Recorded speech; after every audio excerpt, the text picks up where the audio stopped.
I think that it should be a... Okay, we're good. I didn't put the question marks. It's working. For me, the question mark wasn't important. It's working. It can begin.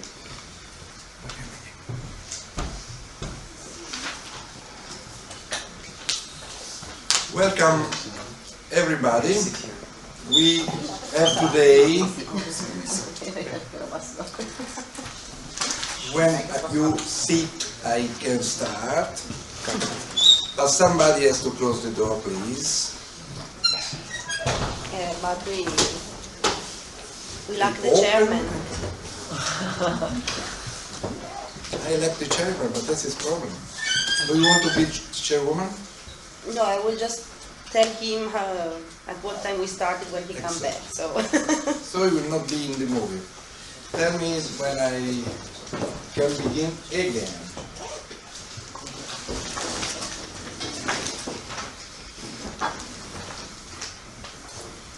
Okay, today we have a discussion about the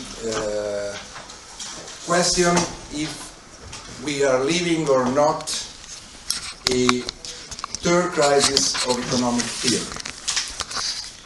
In this introduction, I'll try to give some elements of why I thought this question is relevant to be addressed. I will start from a very well-known fact after the crisis. I think it was November or December 2008, but I may be wrong on this, when there was a meeting at the LSE with the Queen, in which meeting the Queen, after having heard from very valiant economists, asked more or less, but why, if you were so smart, you didn't enlighten us before?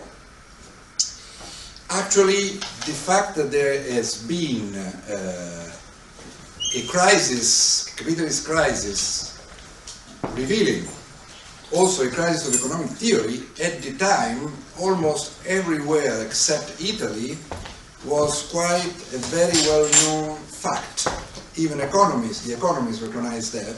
For sure, the Financial Times. Willem Buiter, who at the time had a blog for the Financial Times, wrote that academic monetary economics of the last 30-40 years is useless, and it has been a waste of economic resources to invest in this kind of courses in the university. Martin Wolf opened a debate on the future of capitalism, and the title of his article was Seeds of Its Own Destruction. This kind of debate, when I was young, was to be found in books by Marxian economists and philosophers. There was a book about the future of capitalism, development or collapse, edited by Claudio Napoleoni and Lucio Colletti. Joseph Stiglitz said that the crisis of the 2007-2008 was like Berlin Wall, the collapse of Berlin Wall for socialism. John Otters, already at the end of July 2007, said that capitalism was living a kind of Wile E. Coyote moment. That is, the financial capitalism seemed to work for a while, but then when they looked down at the earth, capitalism collapsed, and a few months later wrote an article in which he said that actually the crisis could be explained either by Ludwig von Mises, the Austrian, or John Maynard Keynes, the interpretation of John Maynard Keynes by Hyman Minsky. Krugman, since then, is interpreting the present period in a quite traditional setting, but taking it to be a very, very, very great exception, which requires for 20, 30 years very active economic policy. So, the point of a capitalist crisis, reflecting a crisis in economic theory, is very well known. Why I wrote, but the point is to assess which crisis. Why I said third crisis of economic theory, and why is this the title? Because I am making a reference to a very famous article of John Robinson, published in May 72. I think it was a conference in December 71, or it was her Richard Eli talk. Exactly. Thanks for helping me.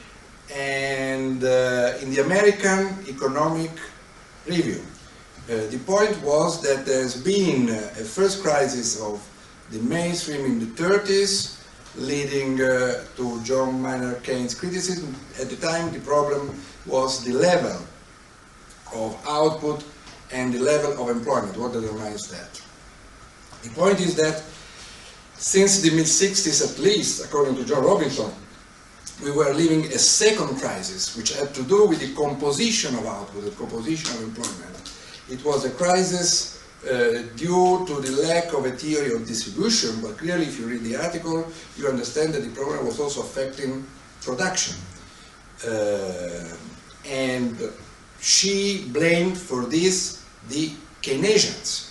The Keynesians were those who led to a full employment, but this full employment was a full employment due to a kind of military Keynesianism leading to ecological and social crisis.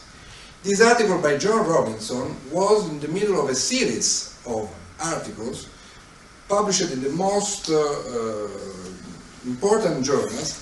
There were at least 4 collections in Italy, published more or less when I started to study economics in 73, 74.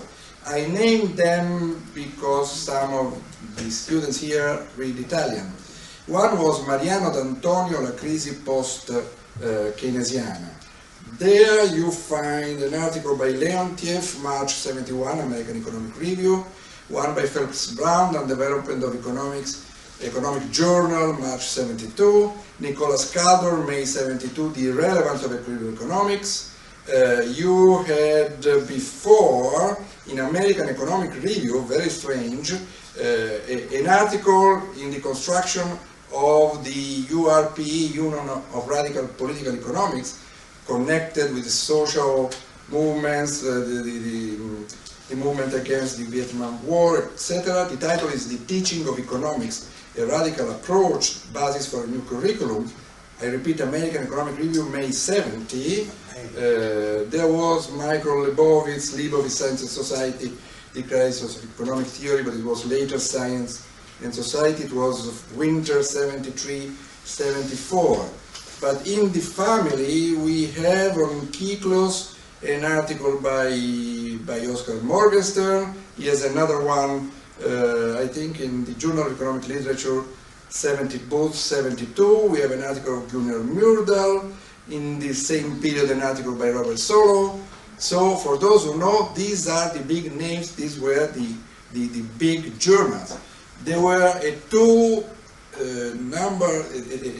issues connected on the crisis of economic theory and the crisis of capitalism, or problemi del socialismo. Very important Italian economist, but also Maurice Dobb. Federico Caffè did something similar in Economisti Moderni, same years. In this collection, the one by D'Antonio, there is also the translation of an article by Suzanne de Brunoff, together with Michel Beau and Claude Servolène. She died actually, I think, 2 months ago or something like that. The article is one of the most interesting in this debate because the point was even economists like Leontiev or Morgenstern recognize this crisis from within. It is a kind of self-criticism. It very much realized that there has been a weakening of the factual content and a more weight for the mathematical apparatus.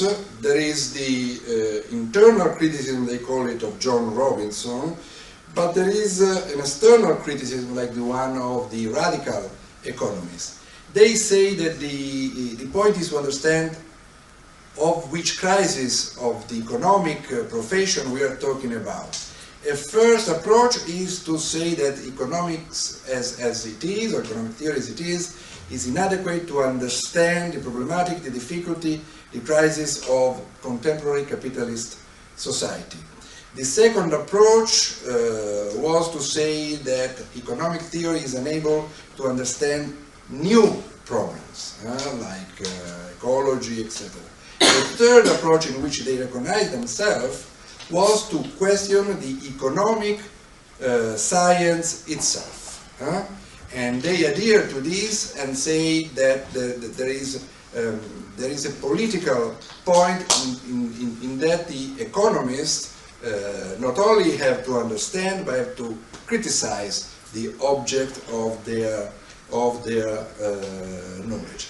Now what happened? We know that this second crisis was contemporary to a more general crisis, great crisis of capitalist economy. The first crisis was contemporary to the so-called great crash of the 30s. This second crisis was contemporary with the production, distribution, and more general intercapitalist crisis of the 60s and especially 70s, what is known as the great stagflation of great inflation. The fact is that after the first crisis and after the second crisis, there has been a kind of silencing of the critical views, and in the case of the first crisis, the alternative content of Keynes was actually sterilized, and after the second crisis, economic theory was able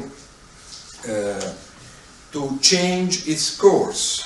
For example, the most important neoclassical and general economic equilibrium experts were able to sidestep the critique of against aggregate capital notion made by the ruffians, and actually the mainstream, that's my interpretation, divided in two. The neo-Varasian approach, one part of it is the new classicals, and the non-Varasian approach, always starting from the general economic equilibrium as the most rigorous base, but inserting imperfections.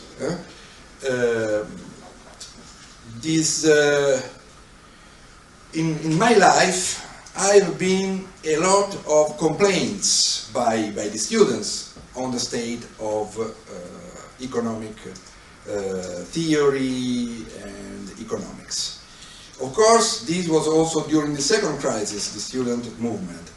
But there were complaints also later. In 1988, I think, 30 September of 88, there was a letter to the Republic, not very long, it was published in the Letters, not as an article. The signers were all around the spectrum, from the right to the left. Giacomo Behattini, Onorato Castellino, Orlando Dalauro, Giorgio Fuà, Ciro Lombardini, Sergio Ricossa, Paolo Silos Labini. Their complaints have been echoed by all the successive movements of students. Economic policy, political economy and social reform are divided once they were together. The concreteness, the historical nature, the institutional framework are not stressed in the economic courses. We are constructing specialists in analytical methods, and they wanted a change in the way economic theory was taught. This was echoed, as I said, later on. There was, I think, in the 90s, a movement starting from France against the autism in economic theory. They asked for realism against the abstractions of the economists. This is known in the English, in the Anglo-Saxon world as the post-autistic economics. This is very, very similar in many points to the present movement on rethinking economics, which of course goes together with the new great crisis in capitalist economy, the so-called Great Recession of lesser recession. Now, to talk of the crisis of economic theory, if all I said before was right, is to talk of the crisis of capitalism. Then we have to understand which capitalism went into crisis. It is neoliberalism, but what is neoliberalism? In my view, neoliberalism is a very active policy formation. It is not the return to the laissez-faire. It has been driven ideologically by the Austrians, who are heterodox, and by people like the neoclassicals, the monetarists, etc., but also the so-called new consensus. But more and more, the mainstream theoretically became the imperfectionist, and the imperfectionist as an economic policy counterpart what I would call social liberalism. That is, the free market is good because free market regulates capital, but the problem is that the society coming from this free market is not good, so we must have redistributive measures. There is no substantial unsustainability or instability in the capitalism after the 80s. Reality, of course, has been very, very different. I have an interpretation of why it was different, but I have no time because now I have 3 minutes and a half to go into that. So I limit myself to 3 very, very quick quotes. One is from Sweezy. Sweezy substantially says that the problem that economic theory has to address is the strict link and integration between finance and production. This has been known since a long time, but the capitalism after the 80s, or even before, during the 70s, became a capitalism in which the financial dimension and the production dimension were completely integrated. This is what actually happens in my view, because this new capitalism was based on what I call the real subsumption of labor to finance and debt on one side, which influences the corporate governance, which influences the labor market, privatization, and all that, create a new situation of centralization, concentration without centralization in my interpretation. Centralization without concentration. Centralization without concentration. That is the point. He is my historical memory. Minsky actually is one of the few authors which can be called, all these confusions, if you wish, notwithstanding, to be in favor of this approach. And actually, if you go back to Minsky, John Maynard Keynes, 75, we have a very interesting approach in which he is criticizing not only neoclassical theory, he is criticizing Keynesianism, and he does not ask just for pump priming capitalism, policies for high investment. Actually, he is trying to mix a kind of Marx, Keynes, Schumpeter synthesis in which effective demand is together with New Deal policies, a socialization of investment, a socialization of employment, a socialization of banking and finance. I have a further point on the how to teach economics. How many minutes do I have? 2 minutes, a lot of time. 5 minutes ago. So when I started studying economics, I studied it with Claudio Napoleoni. At the time, he was planning a seminar with Franco Momigliani. He was a famous industrial economics expert. It seems that it never happened, this thing. It happened in different forms. He wrote a document. The document was based on a kind of picture of the different economic schools, what he called the harmonicists, those he called those who thought that there were serious problems which can be resolved, and the criticals. Either, if you wish, coming from Sraffa or coming from Marx. His point was that the problems, all of these schools were problematic, so that it was not possible to learn economics or economic theory or political economy if you don't have, since the first year, a feeling of this problematicity. So he said it is not possible to teach economics in an institutional way through textbooks. What you have to do is to allow students to go back and realize the origin and the nature of these difficulties, which means to have a first approach to the literature, to the historical literature, and a first approach to case studies. At the time for him, they were, say, the contradictions of the Italian economy, the planet societies, and the underdevelopment. Of course, today we would change this. The point was that it is impossible to teach economic theory without an historical dimension, both relative to history and institutions, both and relative to the theoretical story of the categories. I think that though this cannot be actually practiced in its poor form, it is something which must find its way into the curricula.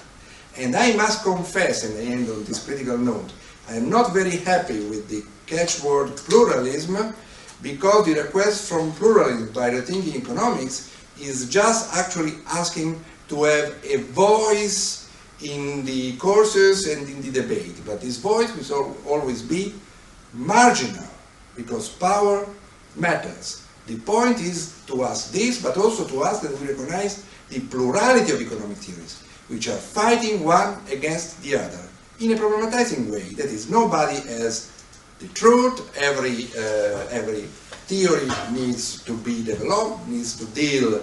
It must learn from other theories. But this is the point. We need to understand the problematic nature of economic theory if we want, in any place, to be able to understand what is going on in economics. And in my view, this has very much to do with what Suzanne de Bournoff was saying with her colleagues in the article on Le Monde, La crise de la science économique. Now I ask Louis-Philippe Rochon to tell us what he thinks about. Is there a third crisis of economic theory that he translated as a third crisis in economics? Thank you. I thought I was speaking later. I was still writing it. I'm writing up my notes. I'm writing up the notes, and I will be happy. It should be done soon enough, and I'll be happy to send them. I just want to touch really fast on something that Riccardo mentioned. He mentioned the Queen of England, asking how come no one saw this coming. And there was two responses. One was a letter dated July 22nd, 2009 by a number of economists who blamed the extent and severity of the crisis and the inability to head it off on the collective imagination of many bright people. But I think more telling was Thomas Sargent's reply to the Queen. And he basically accused her of woeful ignorance or intentional disregard of what modern macroeconomics is about. So I wanted to say that. I'm gonna, since I've started writing a little text. I'm just gonna read through what I wrote and maybe deviate a bit from that. But I start with reference, of course, to Robinson's 1971 Richard Ely lecture, which was published in 1982, in which he discusses the two crises, hence the topic of the title of her paper. And she makes clear that both crises are related. The first crisis concerns the Great Depression and the failure of governments to maintain the economy at full employment without inflation, which he also lays at the feet of the neoclassical interpretation of Keynes, the so-called bastard Keynesianism, as Robinson once called it, and its inability to abandon its failed neoclassical roots. Keynes was reduced to a special case. The second crisis, according to Robinson, is the use of Keynesian-type policies to support means other than those needed to resolve the most fundamental of problems, in particular the problem of distribution. Robinson points specifically to economic policies aimed at increasing growth without ensuring the increased well-being of all citizens. While Robinson argues that these are two crises, albeit related, I would argue that both of these crises are really one and the same. Both crises are about the failure of economic theory to properly understand and explain the world in which we live, and the subsequent inability of policy to address the problems. As Robinson writes in the concluding paragraph of her lecture, the evident bankruptcy of economic theory which for the second time has nothing to say on the questions that, to everyone except economists, appear to be most in need of an answer. But I think there's more. Robinson makes clear that the crises are about capitalism, its inherent contradictions, and the presence of conflict. This suggests perhaps the source of the crises, such as the one we witnessed in 2007, the consequences of which we're still witnessing today, are contained within capitalism itself. If so, we could call this the inherent instability hypothesis. And maybe this is what Minsky was discussing all along. The idea, of course, that times of stability sow the seeds of its own instability. But this would not apply to recent periods. This would apply to the history of capitalism. But this view of capitalism, if correct, raises questions as to whether we are indeed living a third crisis, or whether we are still very much in an ongoing crisis, first described by Robinson. Indeed, the topic today is not on the third crisis in economics, but rather the third crisis in economics, question mark. And it is this question mark that, for me, was an important indication and a beginning to my reflection. Crises, of course, can be acute. They occur, but then they subside, and they can cause considerable damage, even if short-lived.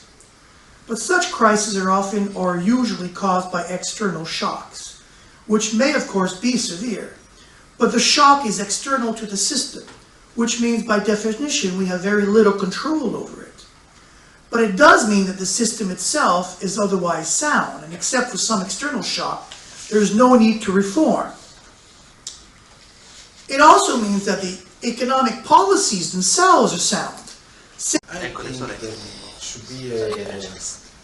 Okay, we're good. I didn't put the question marks. It's working. So I think the question mark was important. It's working. It can begin.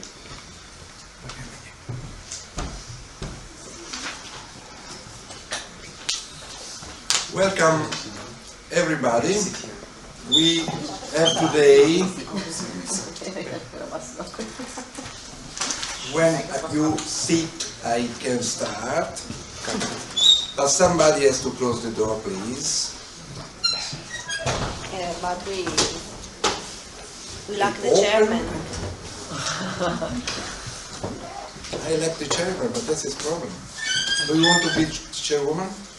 No, I will just tell him at what time we started when he come back. So. So he will not be in the movie. Tell me when I can begin again.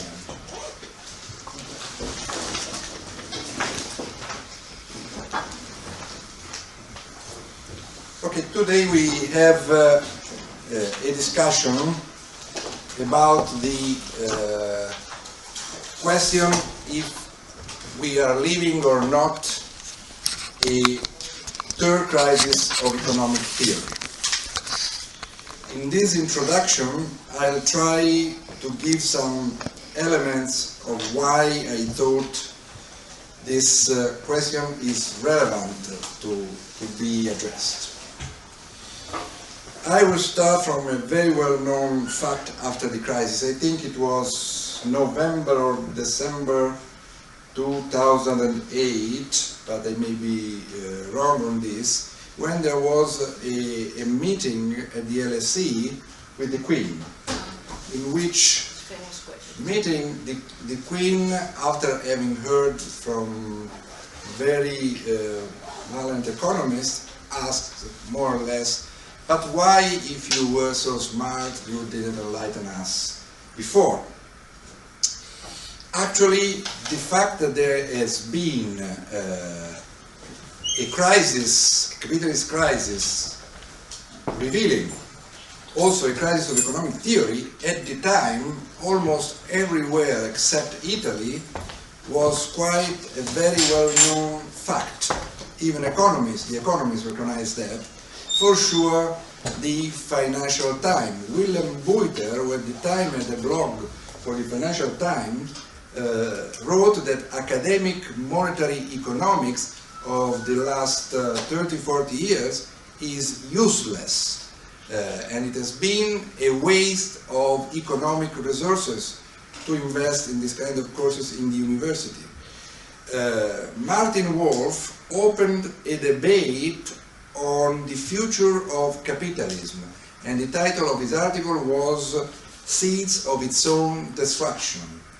This kind of debate, when I was young, was to be found in books by Marxian economists and philosophers. There was a book about the future of capitalism, development or collapse, edited by Claudio Napoleoni and Lucio Colletti. Joseph Stiglitz said that the crisis of the 2007-2008 was like Berlin Wall, the fall, the collapse of Berlin Wall for socialism. John Otters, already at the end of July 2007, said that capitalism was living a kind of Wile E. Coyote moment. That is, the financial capitalism seemed to work for a while, but then when they looked down at the earth, capitalism collapsed, and a few months later wrote an article in which he said that actually the crisis could be explained either by Ludwig von Mises, the Austrian, or the interpretation of John Maynard Keynes by Hyman Minsky.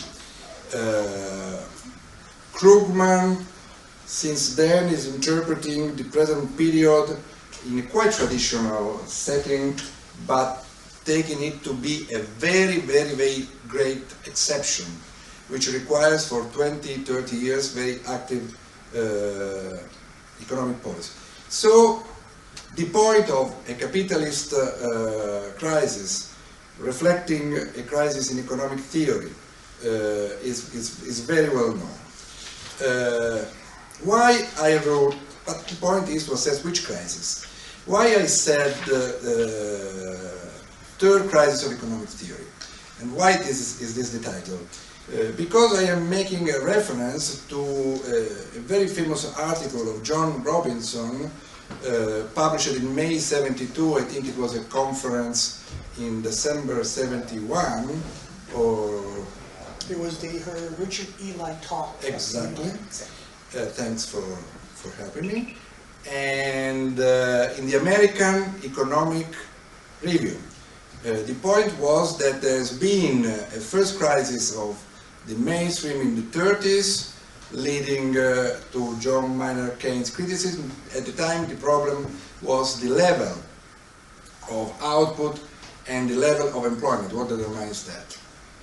The point is that since the mid-60s at least, according to John Robinson, we were living a second crisis, which had to do with the composition of output, the composition of employment. It was a crisis due to the lack of a theory of distribution, but clearly if you read the article, you understand that the problem was also affecting production. And she blamed for this the Keynesians. The Keynesians were those who led to a full employment, but this full employment was a full employment due to a kind of military Keynesianism leading to ecological and social crisis. This article by John Robinson was in the middle of a series of articles published in the most important journals.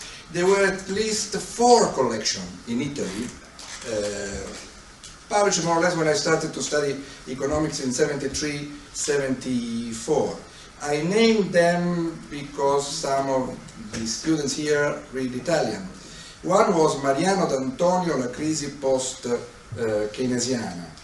There you find an article by Leontiev, March 71, American Economic Review, one by Phelps Brown on development of economics, Economic Journal, March 72, Nicholas Calder, May 72, The Irrelevance of Equilibrium Economics.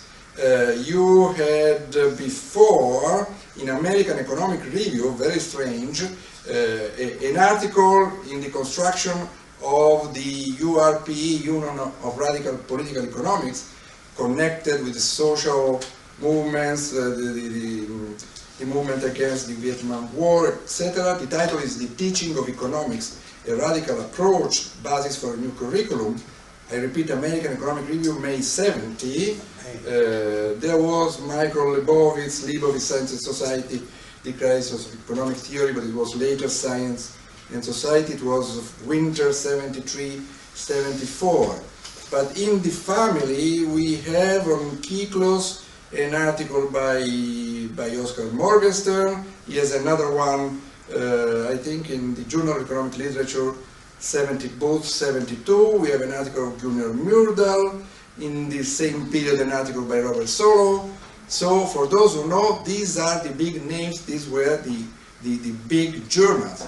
There were two number issues connected on the crisis of economic theory and the crisis of capitalism, of problemi del socialismo. Very important Italian economist, but also Maurice Dobb. Federico Caffè did something similar in Economisti Moderni, same years. In this collection, the one by D'Antonio, there is also the translation of an article by Suzanne de Brunoff, together with Michel Beau and Claude Servolène. She died actually, I think, 2 months ago or something like that. The article is one of the most interesting in this debate because the point was even economists like Leontiev or Morgenstern recognize this crisis from within. It is a kind of self-criticism. It very much realized that there has been a weakening of the factual content and more weight for the mathematical apparatus. There is the internal criticism, they call it, of John Robinson, but there is an external criticism like the one of the radical economists. They say that the point is to understand of which crisis of the economic profession we are talking about. A first approach is to say that economics as it is, or economic theory as it is inadequate to understand the problematic, the difficulty, the crisis of contemporary capitalist society. The second approach was to say that economic theory is unable to understand new problems, like ecology, etc. The third approach in which they recognized themselves was to question the economic science itself. And they adhere to this and say that there is a political point in that the economists not only have to understand but have to criticize the object of their knowledge. Now what happened? We know that this second crisis was contemporary to a more general crisis, great crisis of capitalist economy. The first crisis was contemporary to the so-called great crash of the 30s.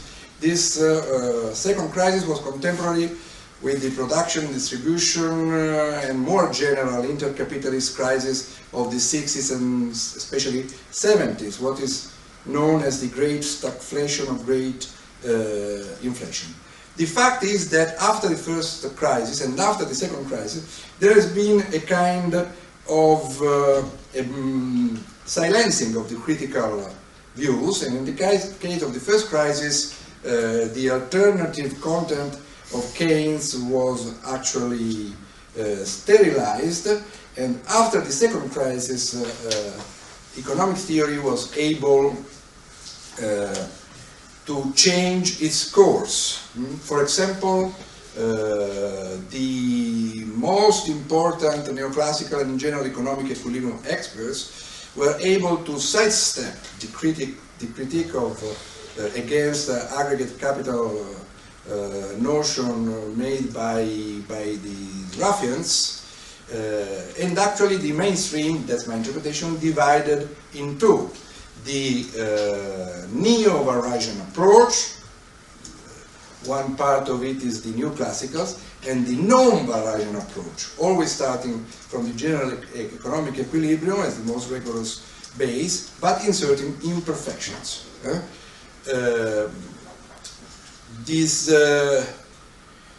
In my life, I've been a lot of complaints by the students on the state of economic theory and economics. Of course, this was also during the second crisis, the student movement. But there were complaints also later. In 1988, I think, 30 September of 88, there was a letter to the Republic, not very long, it was published in the Letters, not as an article. The signers were all around the spectrum, from the right to the left. Giacomo Behattini, Onorato Castellino, Orlando Dalauro, Giorgio Fuà, Ciro Lombardini, Sergio Ricossa, Paolo Silos Labini.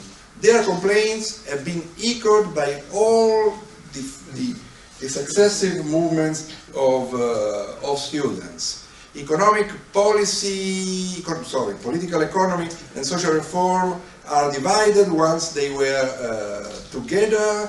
The concreteness, the historical nature, the institutional framework are not stressed in the economic courses.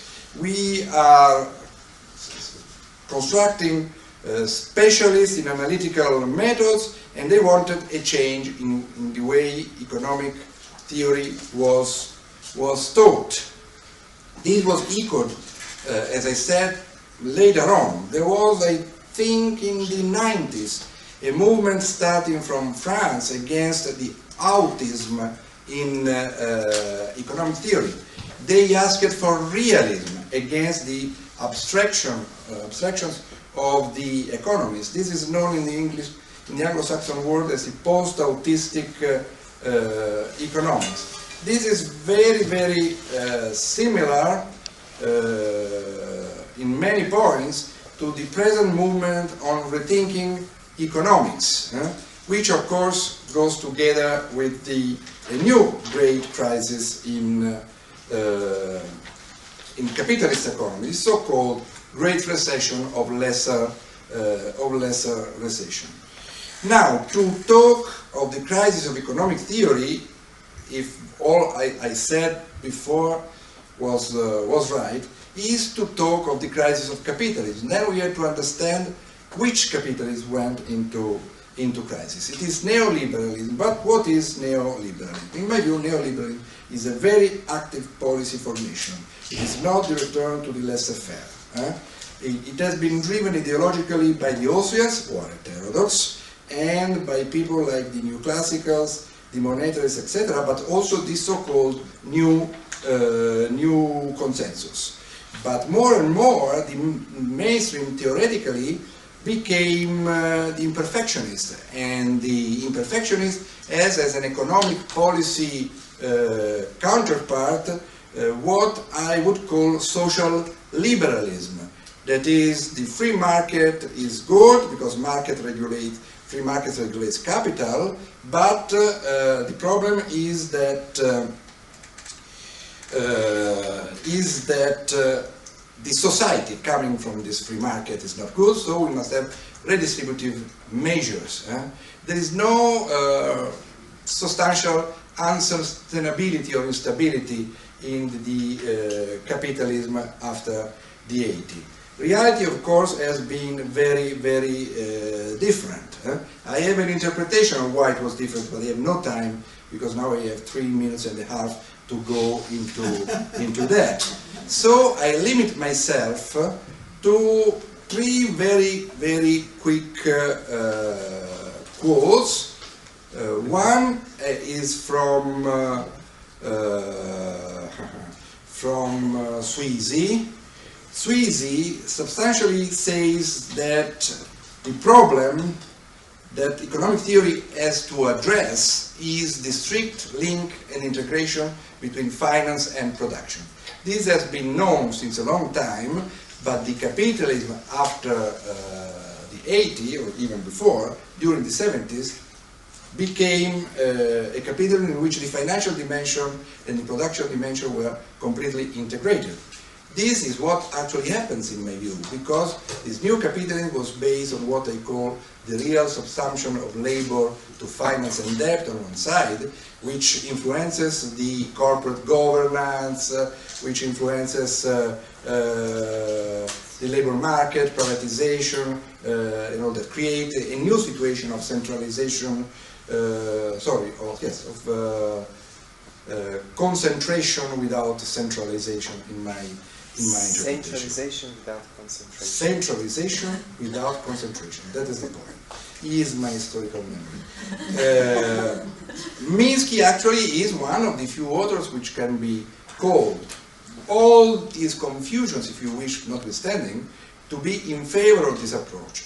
And actually, if you go back to Minsky, John Maynard Keynes, 75, we have a very interesting approach in which he is criticizing not only neoclassical theory, he is criticizing Keynesianism, and he does not ask just for pump priming capitalism, policies for high investment. Actually, he is trying to mix a kind of Marx, Keynes, Schumpeter synthesis in which effective demand is together with New Deal policies, a socialization of investment, a socialization of employment, a socialization of banking and finance. I have a further point on the how to teach economics. How many minutes do I have? 2 minutes, a lot of time. 5 minutes ago. So when I started studying economics, I studied it with Claudio Napoleoni. At the time, he was planning a seminar with Franco Momigliano. He was a famous industrial economics expert. It seems that it never happened, this thing. It happened in different forms. He wrote a document. The document was based on a kind of picture of the different economic schools, what he called the harmonicists, those he called those who thought that there were serious problems which can be resolved, and the criticals. either, if you wish, coming from Sraffa or coming from Marx. His point was that the problems, all of these schools were problematic, so that it was not possible to learn economics or economic theory or political economy if you don't have, since the first year, a feeling of this problematicity. So he said it is not possible to teach economics in an institutional way through textbooks. What you have to do is to allow students to go back and realize the origin and the nature of these difficulties, which means to have a first approach to the literature, to the historical literature, and a first approach to case studies. At the time for him, they were, say, the contradiction of the Italian economy, the planet societies, and the underdevelopment. Of course, today we would change this. The point was that it is impossible to teach economic theory without an historical dimension, both relative to history and institutions, both and relative to the theoretical story of the categories.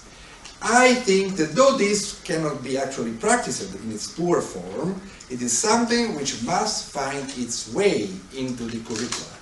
And I must confess, and I end on this critical note, I am not very happy with the catchword pluralism, because the request from pluralism by rethinking economics is just actually asking to have a voice in the courses and in the debate. But this voice will always be marginal, because power matters. The point is to us this, but also to us that we recognize the plurality of economic theories, which are fighting one against the other in a problematizing way. That is, nobody has the truth. Every theory needs to be developed, needs to deal. It must learn from other theories. But this is the point. We need to understand the problematic nature of economic theory if we want, in any place, to be able to understand what is going on in economics. And in my view, this has very much to do with what Suzanne de Brunoff was saying with colleagues in the article on Le Monde, La crise de la science économique. Now I ask Louis-Philippe Rochon to tell us what he thinks about. Is there a third crisis of economic theory that he translated as a third crisis in economics? Thank you. I thought I was speaking later. I was still writing it. I'm writing up my notes.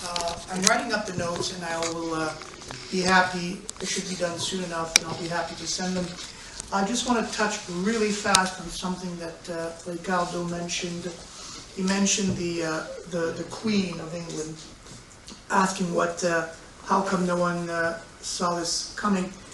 And there was two responses. One was a letter dated July 22nd, 2009 by a number of economists who blamed the extent and severity of the crisis and the inability to head it off on the collective imagination of many bright people. But I think more telling was Thomas Sargent's reply to the Queen. And he basically accused her of woeful ignorance or intentional disregard of what modern macroeconomics is about. So I wanted to say that. I'm gonna, since I prepared, I've started writing a little text. I'm just gonna read through what I wrote and maybe deviate a bit from that. But I start with reference, of course, to Robinson's 1971 Richard Ely lecture, which was published in 1982, in which he discusses the two crises, hence the topic of the title of her paper. And she makes clear that both crises are related. The first crisis concerns the Great Depression and the failure of governments to maintain the economy at full employment without inflation, which she also lays at the feet of the neoclassical interpretation of Keynes, the so-called bastard Keynesianism, as Robinson once called it, and its inability to abandon its failed neoclassical roots. Keynes was reduced to a special case. The second crisis, according to Robinson, is the use of Keynesian-type policies to support means other than those needed to resolve the most fundamental of problems, in particular the problem of distribution.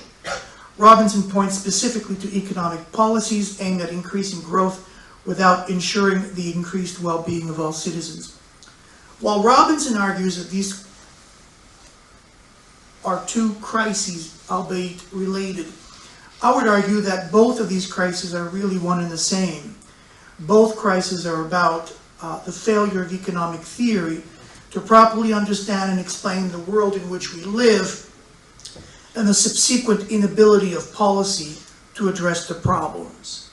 As Robinson writes in the concluding paragraph of her lecture, the evident bankruptcy of economic theory which for the second time has nothing to say on the questions that, to everyone except economists, appear to be most in need of an answer. But I think there's more. Robinson makes clear that the crises are about capitalism, its inherent contradictions, and the presence of conflict. This suggests perhaps the source of the crises, such as the one we witnessed in 2007, the consequences of which we're still witnessing today, are contained within capitalism itself. If so, we could call this the inherent instability hypothesis. And maybe this is what Minsky was discussing all along. The idea, of course, that times of stability sow the seeds of its own instability. But this would not apply to recent periods. This would apply to the history of capitalism. But this view of capitalism, if correct, raises questions as to whether we are indeed living a third crisis, or whether we are still very much in an ongoing crisis, first described by Robinson. Indeed, the topic today is not on the third crisis in economics, but rather the third crisis in economics, question mark. And it is this question mark that, for me, was an important indication and a beginning to my reflection. Crises, of course, can be acute. They occur, but then they subside, and they can cause considerable damage, even if short-lived. But such crises are often or usually caused by external shocks, which may, of course, be severe. But the shock is external to the system, which means, by definition, we have very little control over it.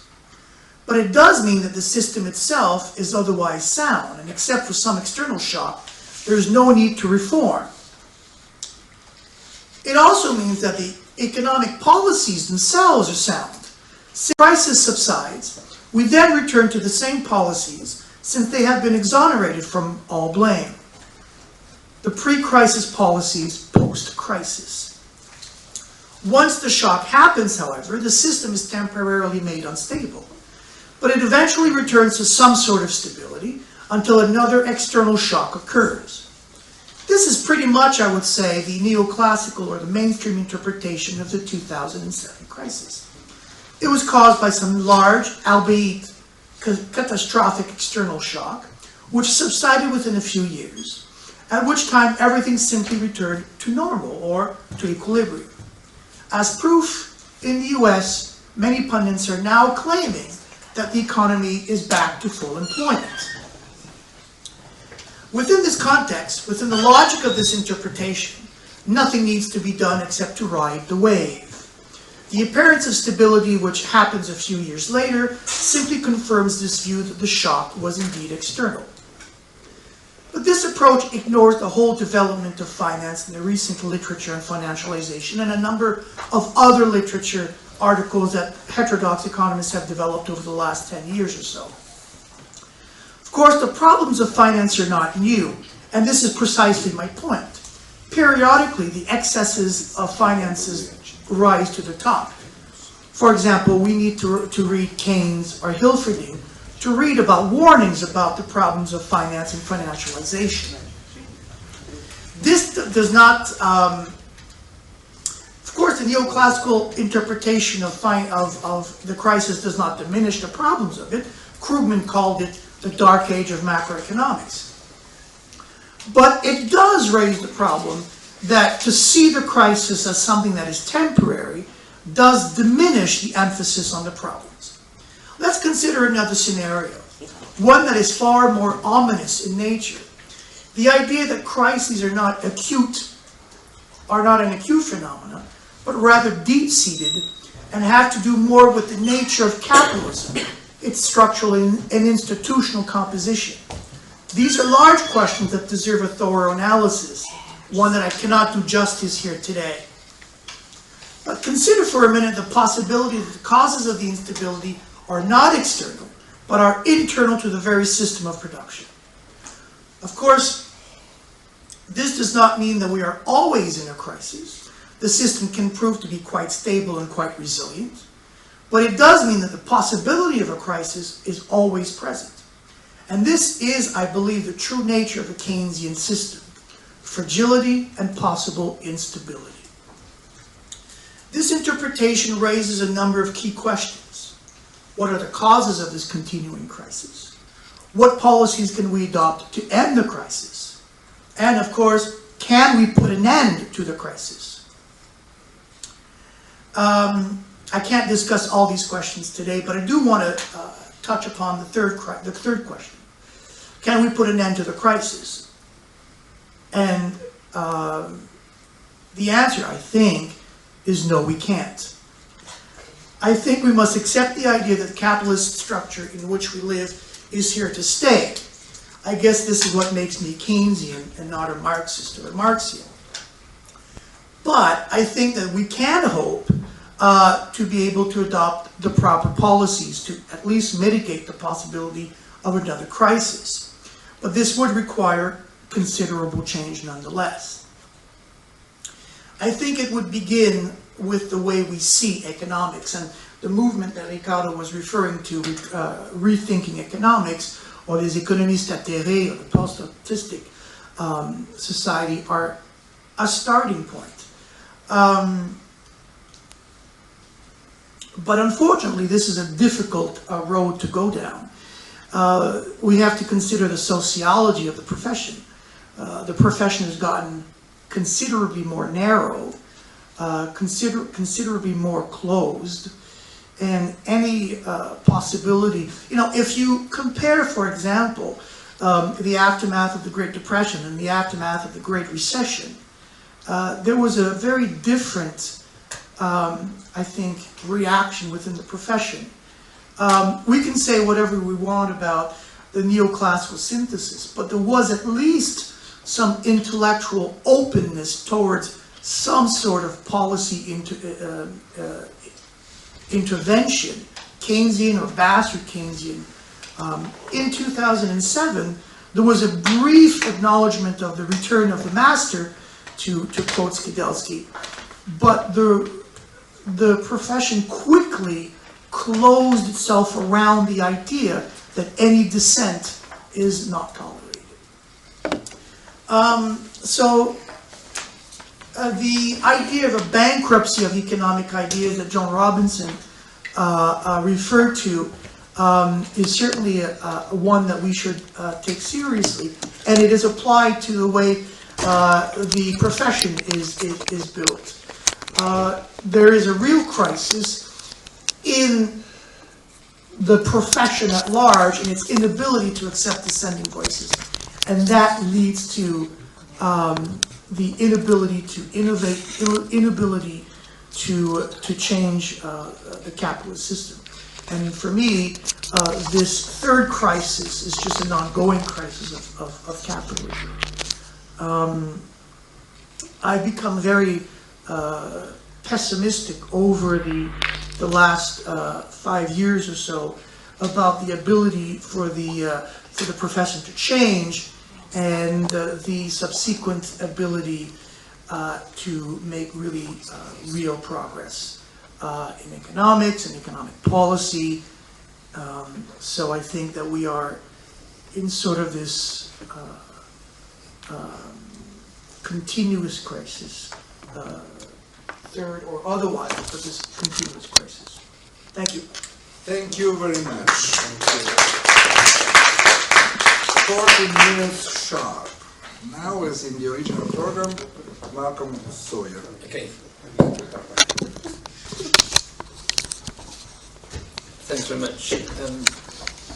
Louis-Philippe mentioned a letter which was sent to the Queen, which we had to, as a British subject, one has to grovel to the Queen to when you write to her. And but I was one of the signatories to that letter. And two aspects to me now, on reflection, stand out against that. One was that the letter was essentially sort of pointing out there was this swathe of heterodox economists who took a rather different view and who had, if not foreseen the crisis, at least we thought we had the tools and the approach to at least try and understand it. The second, perhaps, is that the letter itself was signed by people who were, let's say, overtly heterodox economists in some sort of another. They might adopt the term post-Keynesian, Gillespiean, Marxian institutions, but they were clearly people who were working from outside of what might be called the mainstream. And that perhaps contrasts with the authors that Riccardo was quoting from, because those names, the people who were writing in the early 1970s on what's wrong with economics type of thing, were in the main people who were well known within the profession and would have been regarded at the time as mainstream economists, although, as often happens, mainstream economists, as they get older, become more critical and say what's wrong with it. And these were people in the 60s and 70s who were doing this, but it was very much a critique from inside the mainstream. But it also might be useful to reflect on what their criticisms were. And it tended to be, I think, that economics had become too theoretical, too formal, too mathematical, not enough attention to history. So much of the criticisms were of the way in which economics was taught or looked at, and regretting a shift to a much more mathematical, formal approach. But it's very much that,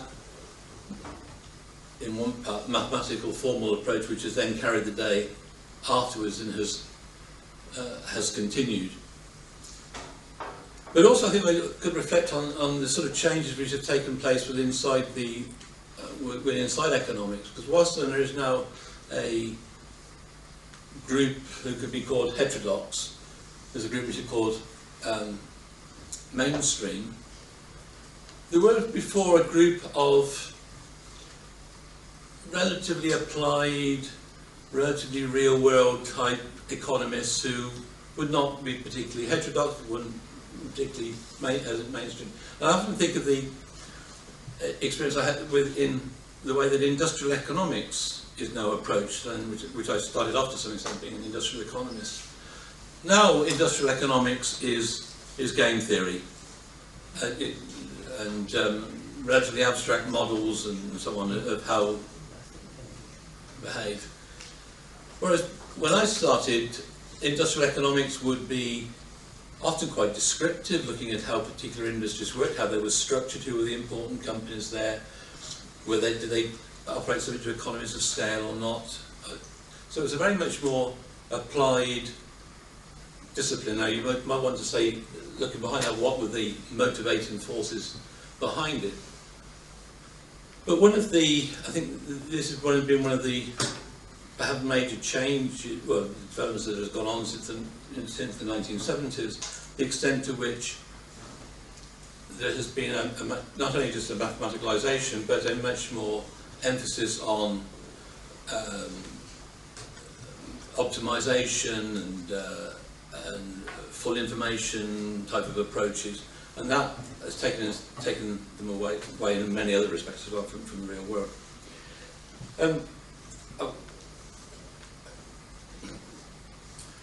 I wanted to reflect a little bit on the first two crises of economic theory that Joan Robinson indicated, and start by just quoting what Joan Robinson wrote in one respect. Is the evident bankruptcy of economic theory, which for the second time has nothing to say on the questions which appear to everyone except economists to be most in need of an answer. And I want to come back to that and say that we are, on that basis, again in a crisis of economic theory. One of the other points which Joan Robinson refers to, and I used this example a number of times before, which is Joan, we're talking, or Joan, in terms of the first crisis, we're talking very much about the early 1930s, when high unemployment. And as she pointed out, Lionel Robbins had, a year or two before that, published a book called, I think, The Nature and Significance of Economics, economic science, in which he defined economics as the study of the use of scarce resources. And as Joan Robinson pointed out, it's a rather unfortunate time to put forward that, when the one characteristic was that resources were not scarce, that i.e. there was a lot of unemployment. And another thing which was happening, I think it's in Robbins, was the idea of almost identifying economics with, or economic decisions with that which can be encapsulated in terms of utility maximisation. And then we, of course, later on see that that is developing in terms of putting all sorts of decisions, whether it was suicide, religious observance and so forth, in terms of a utility maximisation framework, a sort of approach we then later associated with Becker. One of the points I think which stands out, or 2 points which come out of that, is firstly this gives us a definition of economics, or what economics is about.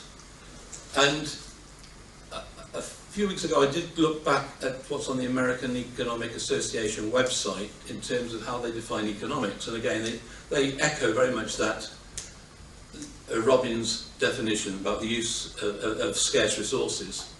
And that's basically all they mention. It's not as though that's one part of it. And that leads me to think, first of all, that none of us sat here are economists, because our area of study is not just the use of scarce resources. But what that also means, and I think that's a reflection with issues about pluralism, is that if the definition of the subject area is the study of scarce resources, then those of us who want to take a more pluralistic approach are not only saying that we want to teach a different theory on this or that aspect, or we want to be less formal or less mathematical or whatever it might be, but we're actually saying that the subject matter that we want to teach is quite different. The object of study is quite different. It makes it difficult, I find, for a number of reasons as well, to know how it is ever possible to be successful in terms of teaching pluralism. But the other one aspect which kind of stands out to me is if we want to, let's say, understand unemployment, and then we are defining the area of study in a way which doesn't, can't cope with that idea of unemployment. So if we say, on the one hand, is the use of scarce resources, and then also we throw in, as it were, rationality, then how can we, as it were, begin even to understand unemployment? It doesn't fit in with the subject of our study. I want to come back hopefully a bit in a moment. I then wanted to say a few things about the second crisis, so perhaps not so much the second crisis, but just reflecting a little bit on, just on Riccardo was saying about the timing of the article, which was May 1972, was it? Yes, the first is 70, the bark is late 71, Yeah. 72, Okay. 73.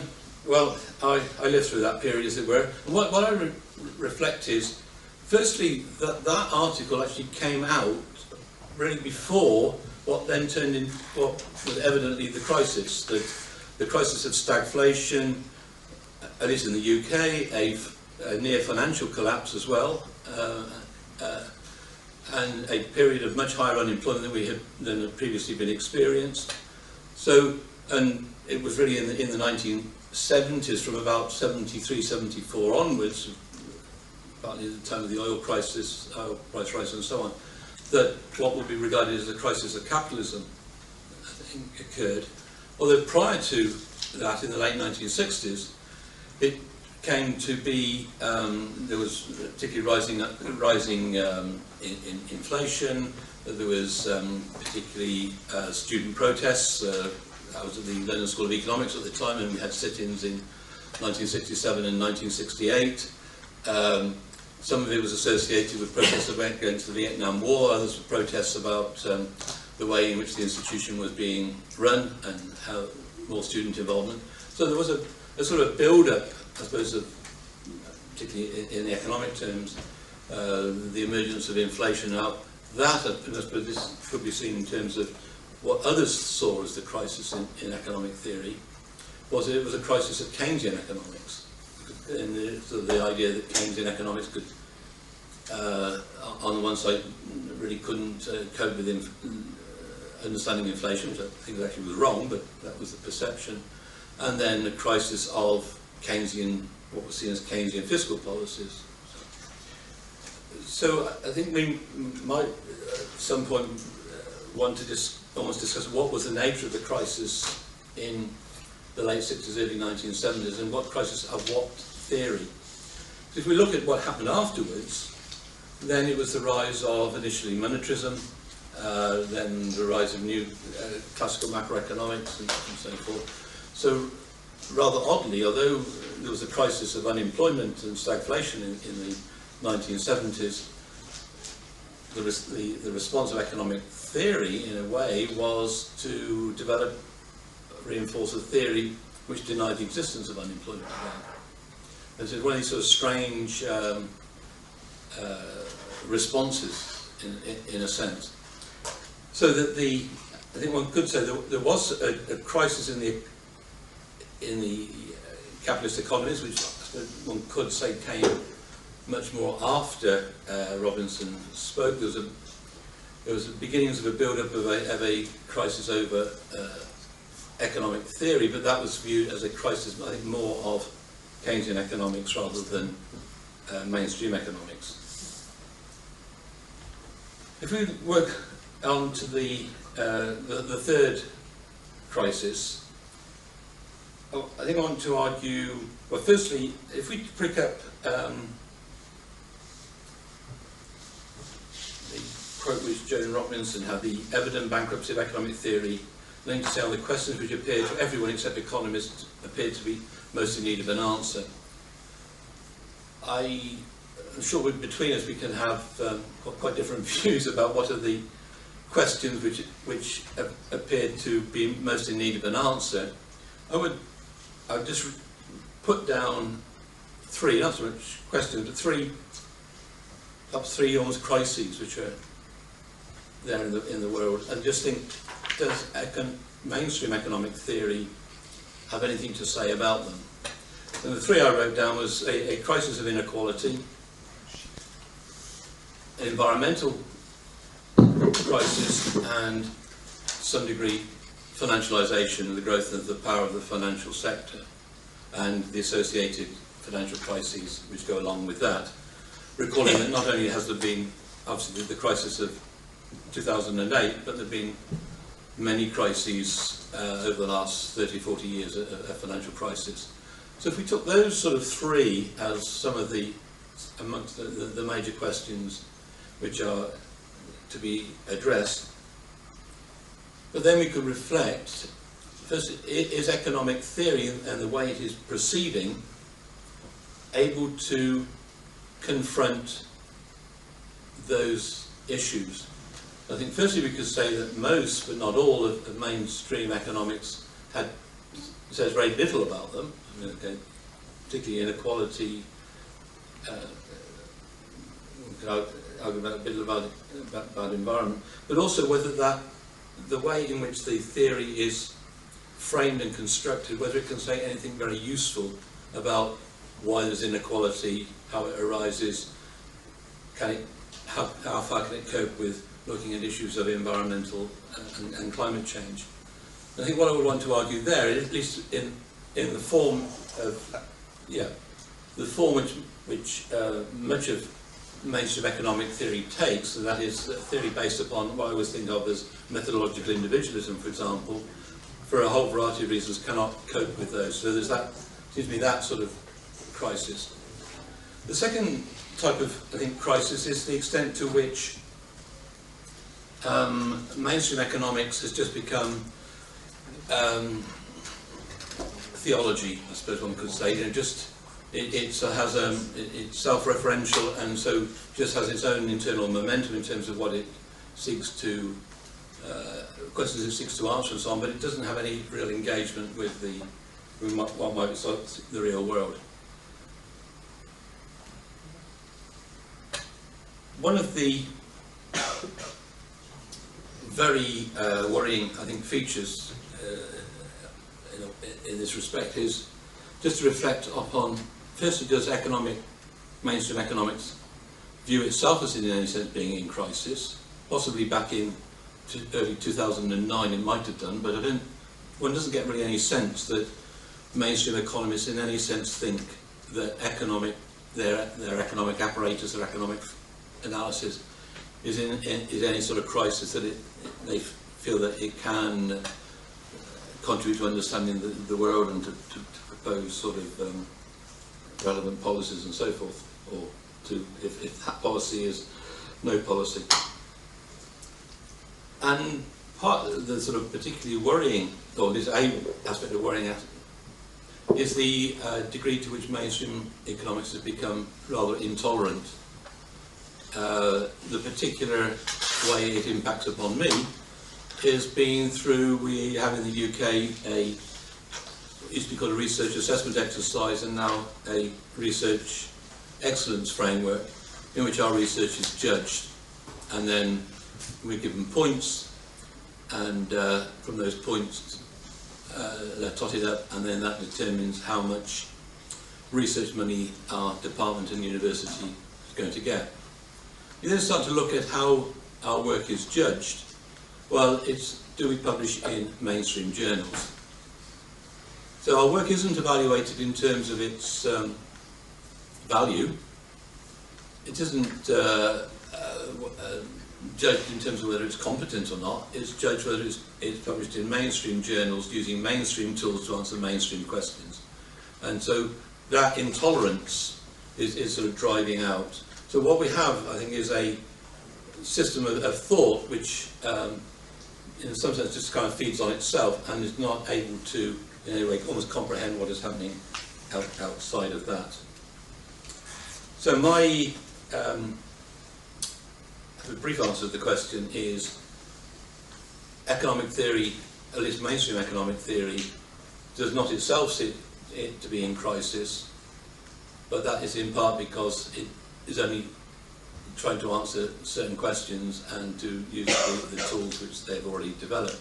But if we take the big issues outside of that, and the three I mentioned, there's others, but I'm sure you would want to add others, I think it's in crisis in the sense that it cannot address those particular issues. So in the same way that in the early 1930s, when unemployment was the key issue, and the way in which economic theory thought of itself could not even comprehend unemployment, so that it couldn't address that issue. So I think in many respects, well, I would argue that mainstream economic theory finds it very difficult to comprehend inequality, financialisation and environmental concerns, and so it's in crisis in the sense that it cannot address that. So going back to that quote by Joan Robinson, maybe it's not so much crisis as bankruptcy. The evident bankruptcy of economic theory has nothing to say on the questions which appear to everyone, except economists, to be most in need of an answer.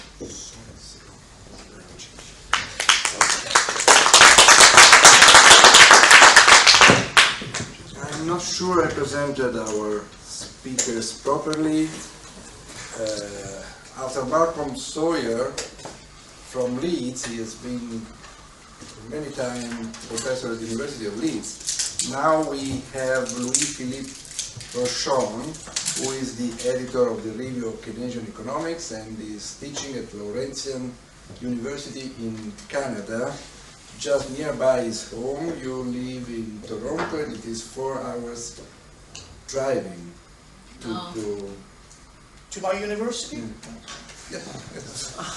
Like Bergamo, Milan. Now we have Domenica Tropeano, who edited the book with you, I think, a few years ago, and she is teaching in the University of Macerata. More than 5 years. 5 hours. That's much longer. Probably it would be easier to go to Berlin or London. Yes. 15 minutes. Okay. So I had my reflection on this common theme of the third crisis in economic theory. And so third would be that the first one, as many people have already told you, was concerned with the problem of employment, how to get full employment. The second crisis was, or at least what was perceived to be the second crisis, was not only how to get full employment, but also how to get a good employment, how to care about the quality of the output, not just the quantity, so to avoid expenses that were detrimental to the environment, or that, for example, fiscal policy was used to finance just military expenses and so on. For example, Minsky, in the late phase of its work, wrote a lot about that in a similar way as the John Robinson essay that has been quoted many times in this workshop. But I think the problem now is in current theory and also in current economic system. So both theorists and policymaker is neither the first one nor the second one. Full employment is a sort of an achievable goal. So there are sort of proximate goals which are non-inflationary something of employment, NAIRU and so on.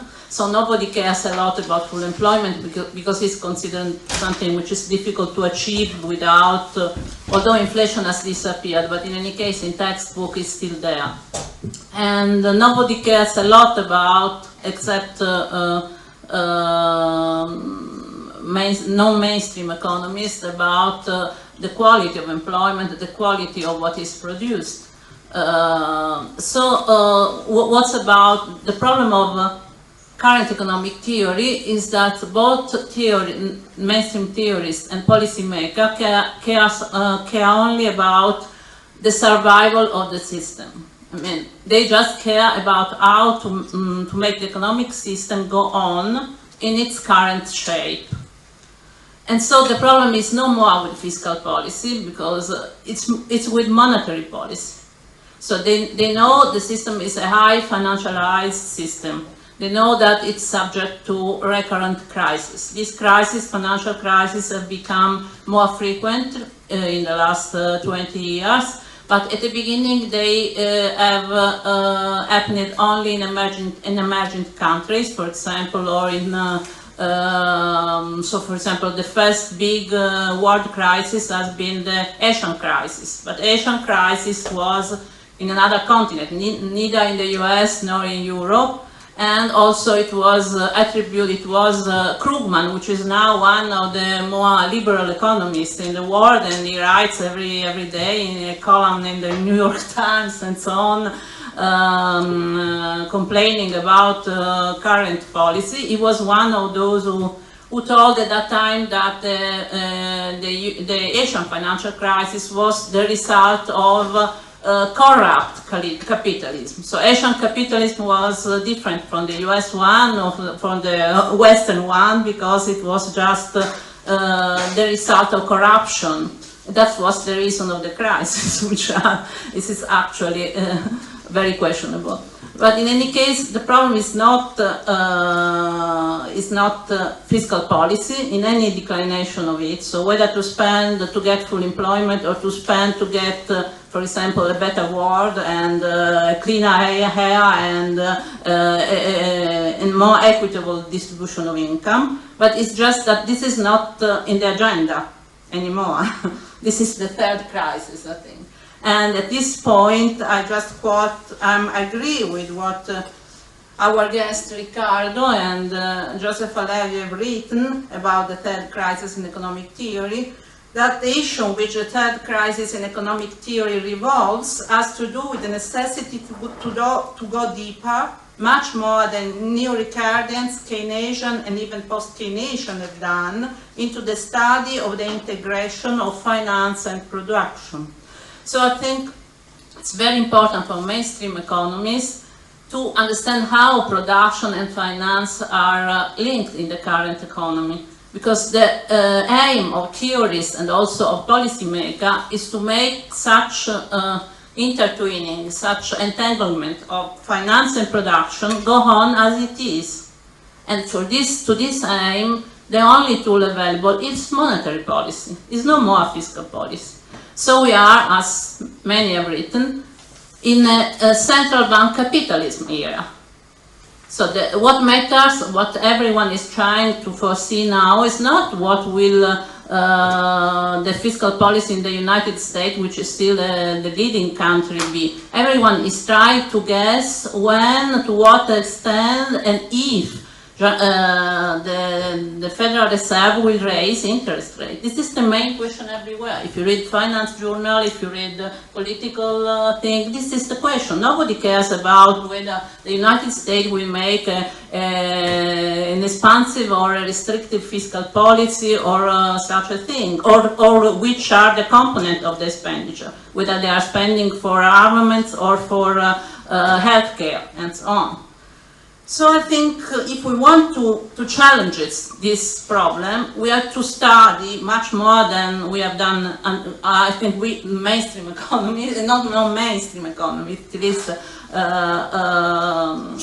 we have to study much more than we have done until now so far. This integration of finance and production, and also studying financial structure and regulation in the Miesian tradition. Because, as he wrote, monetary and fiscal policy alone won't do the job. Details matter, are not just technical nuisance. Before coming here, I started with a colleague about what I was going to say in this talk. And when I explained him the main topic of my talk, he told me, this is just technicalities, you know? This is no theory. But if we start from this viewpoint, we don't give an answer to the third crisis of economic theory, because we don't know what to talk about. So the problem is not more fiscal policy, but it's monetary policy. So since the system is not able to survive as it is, and the last crisis, which was much more violent than the preceding one, has just shown that it is like this, then the only problem is to have a monetary policy that allows the system to go on with this debt economy and to allow the same practice which were carried out before the crisis, which led to the same type of economy, financial rise, to the same type of rising inequalities as rising again since the last crisis. So the same pattern, as Minsky wrote, the same pattern of capitalism after each crisis. He was writing about a different time. So at each time, the crises which were much shorter were not so important because there was big government, a big bank, and so on. But after each crisis, inflation was higher and inequality was higher. Now inflation has for the moment vanished, but inequality is always higher after each crisis, and debt is even higher, because debt has not vanished, it has even increased in the last crisis.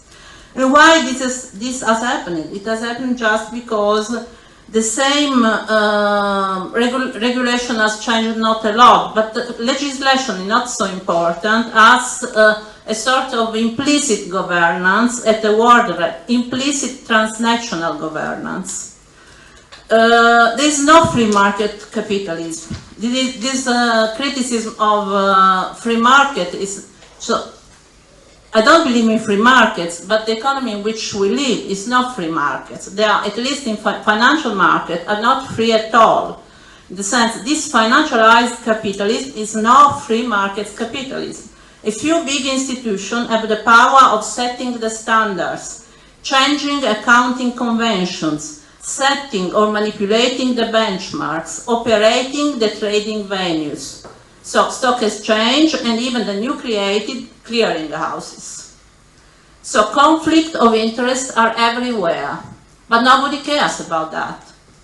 And the problem is also that monetary policy, as already have written again Riccardo and this co-author, affects the level and the composition of production. So it is not only aimed at maintaining these debt structures, but also affects the composition of production, because, for example, before the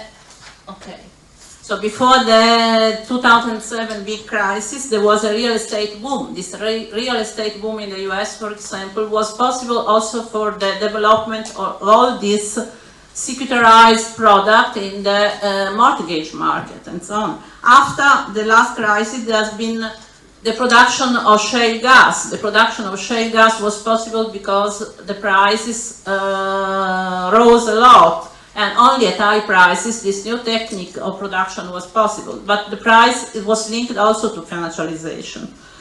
So what I think that if we don't care about, not only about legislation, but about standards and about accounting, for example, which is something which has disappeared from the horizon of economists, because it's too technical, they are just technicality. But most of the proposed reforms have failed or are bound to fail just because do not care about details. So even the most the reforms would try to mitigate the increase in derivative products, for example. They just apply standards and accounting rules which are engineered by transnational private committees. And if you don't change that, it's not possible to make any change in regulation. And just the combination of a very accommodative monetary policy with even negative interest rate, and these transnational corporate governments bodies makes the capitalism as it is go on as it is. So with the rising inequality, with rising influence of finance, not only on the quantity of production, but also on its composition and so on. So I think hetero economists should care more about that.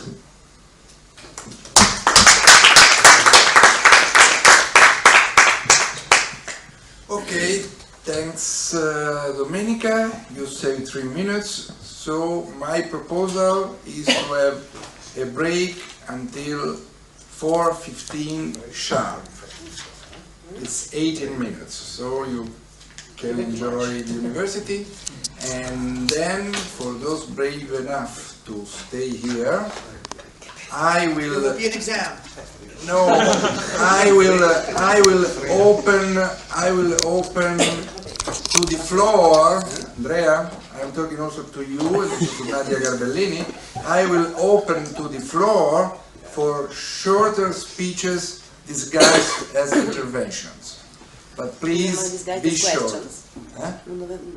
Disguised as questions, you mean? No, questions disguised as intervention.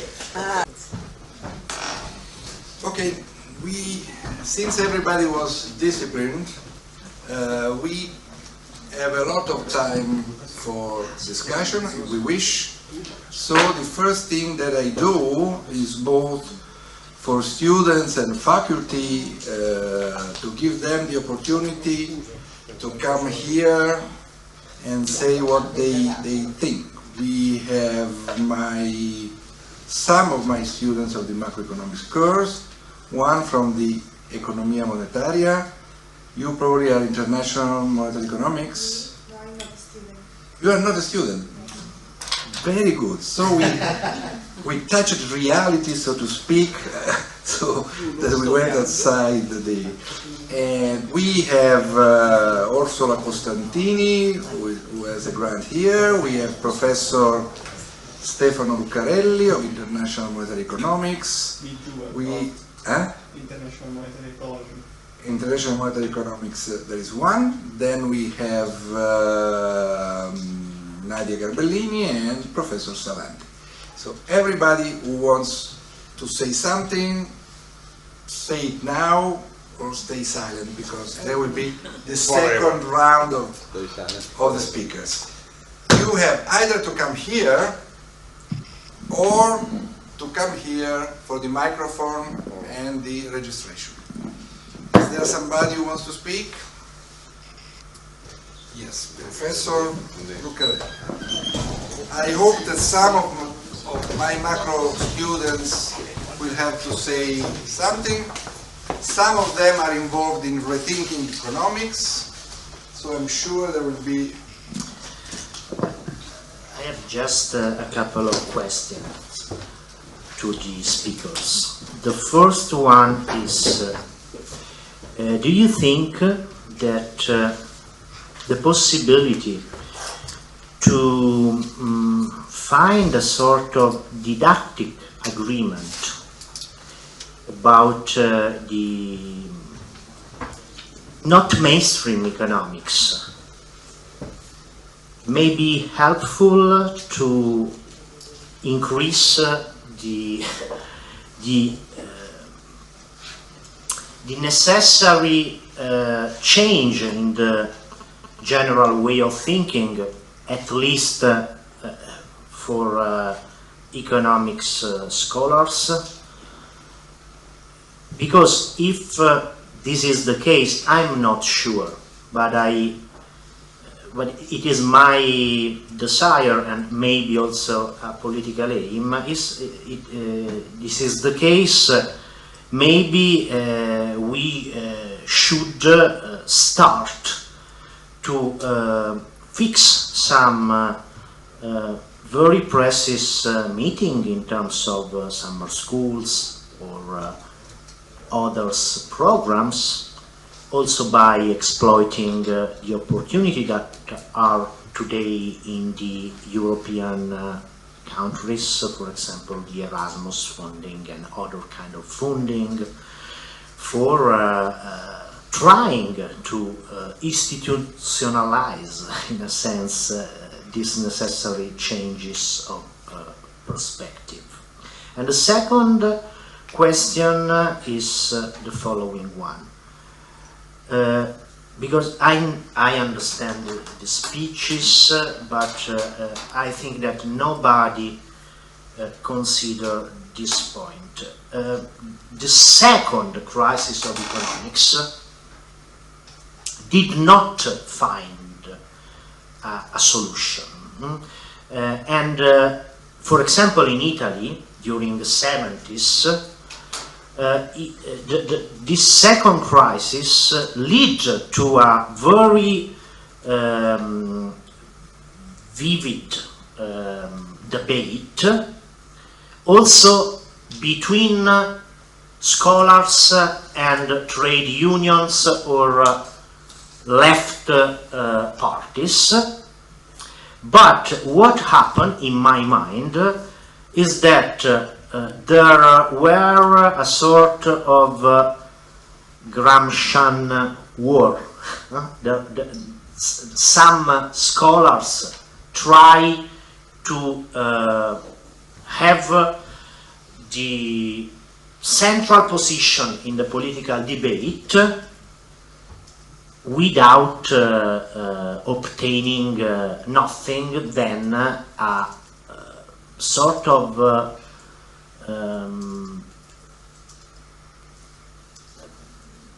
I prefer to say the name, for example, but without the idea to offend nobody.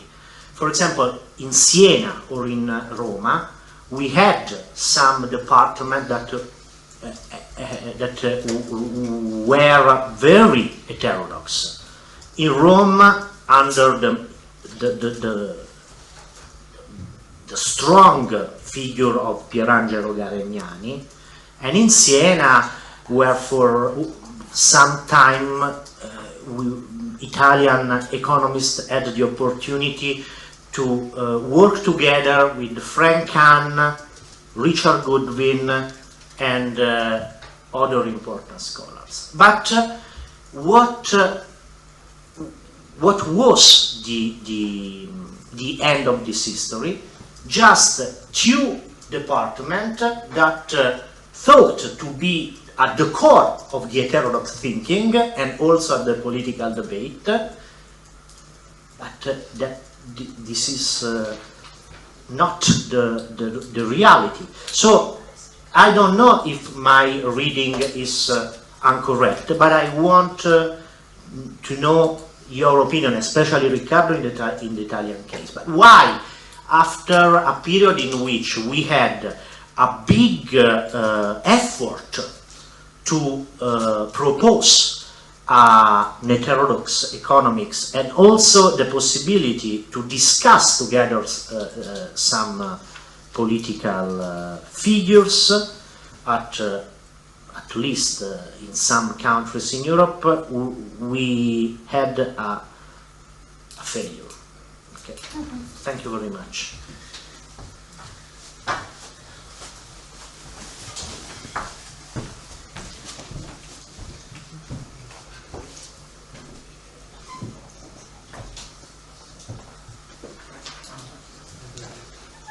Are there other interventions? Please come here. Either you take the microphone. Please, everybody present themselves. The prior intervention was from Stefano Lucarelli.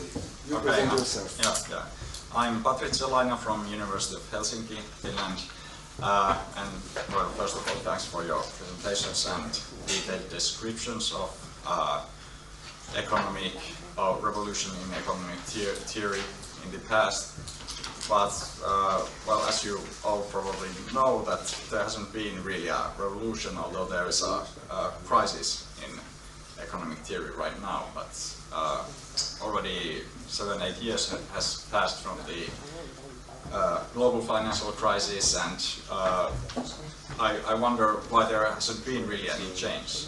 And I didn't hear you much discuss on this issue earlier in your presentation, so I would like to hear that.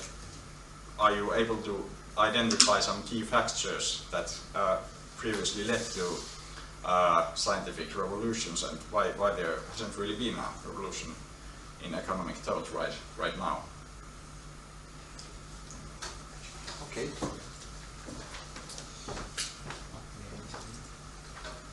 You're welcome.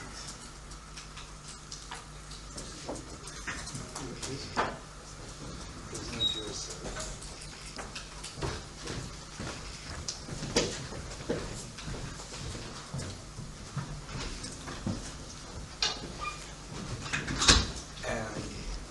I'm Mehdi Shoki. I study here in the Economics and Global Markets course, and I intervene also as a member and a representative of the Rethinking Economics here in Bergamo. So, first of all, I want to summarize a little bit. First, we have a real crisis in economy, and then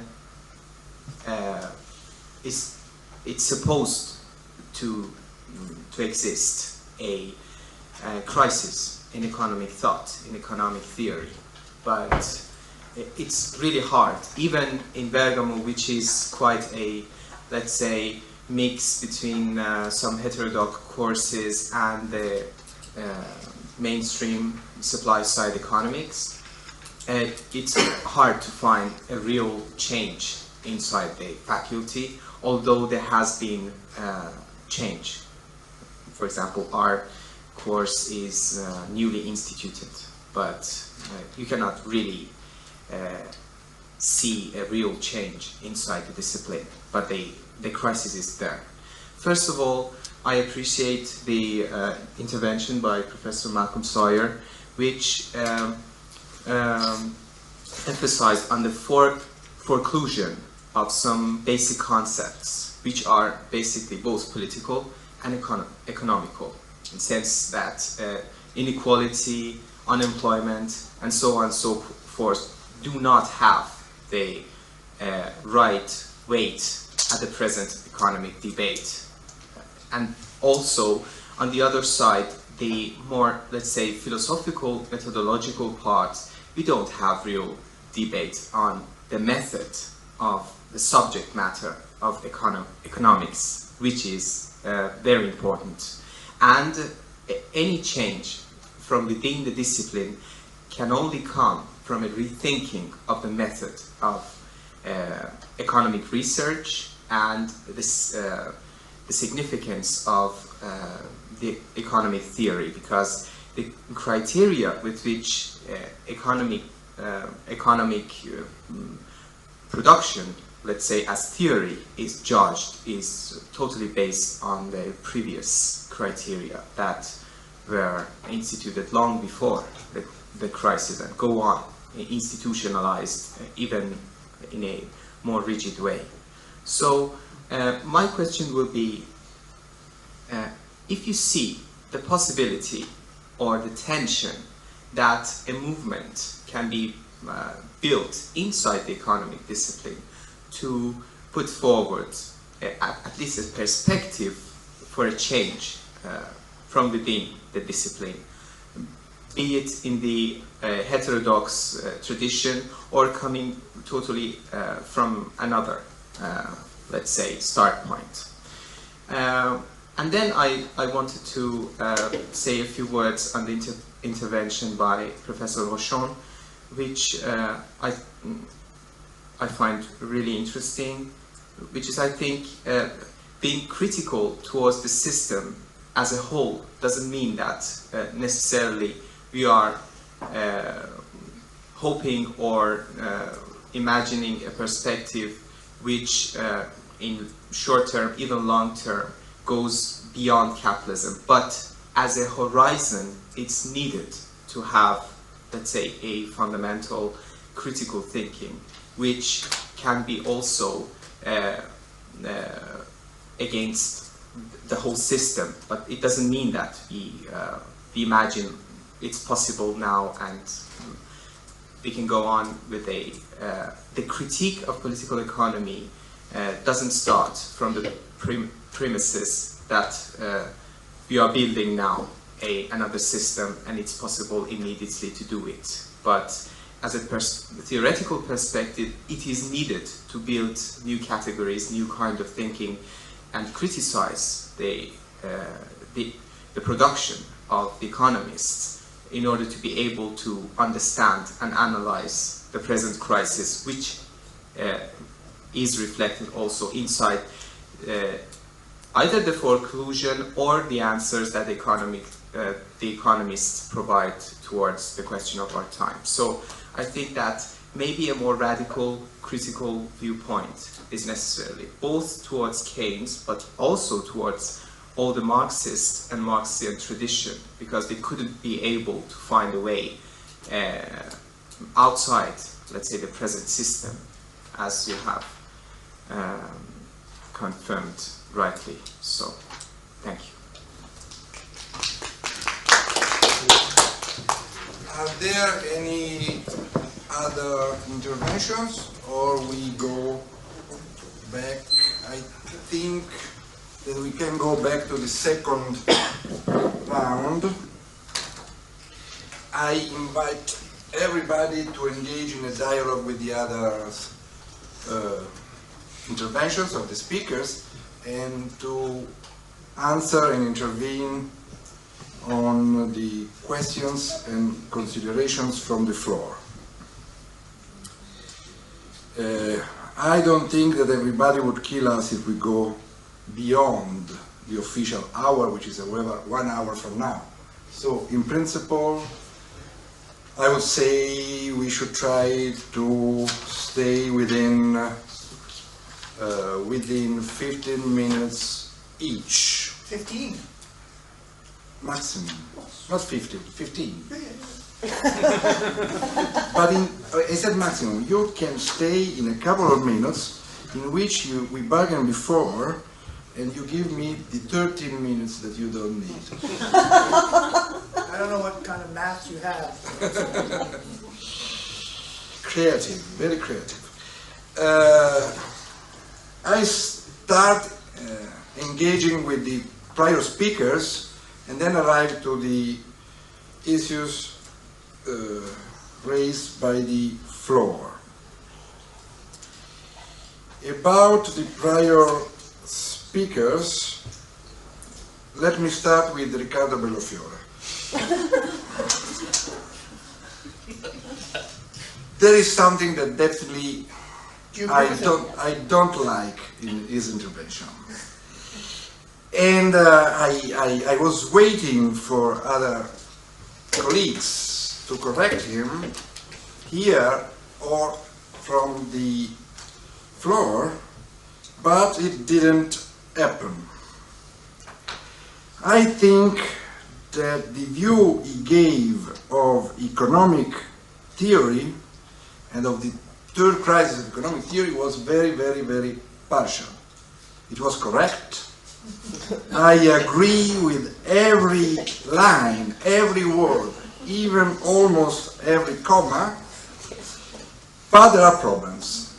Let me stress, some of you probably have got it, that I use economic theory as a term not only because John Robinson used it, but because it encompasses different way of thinking of economic theory.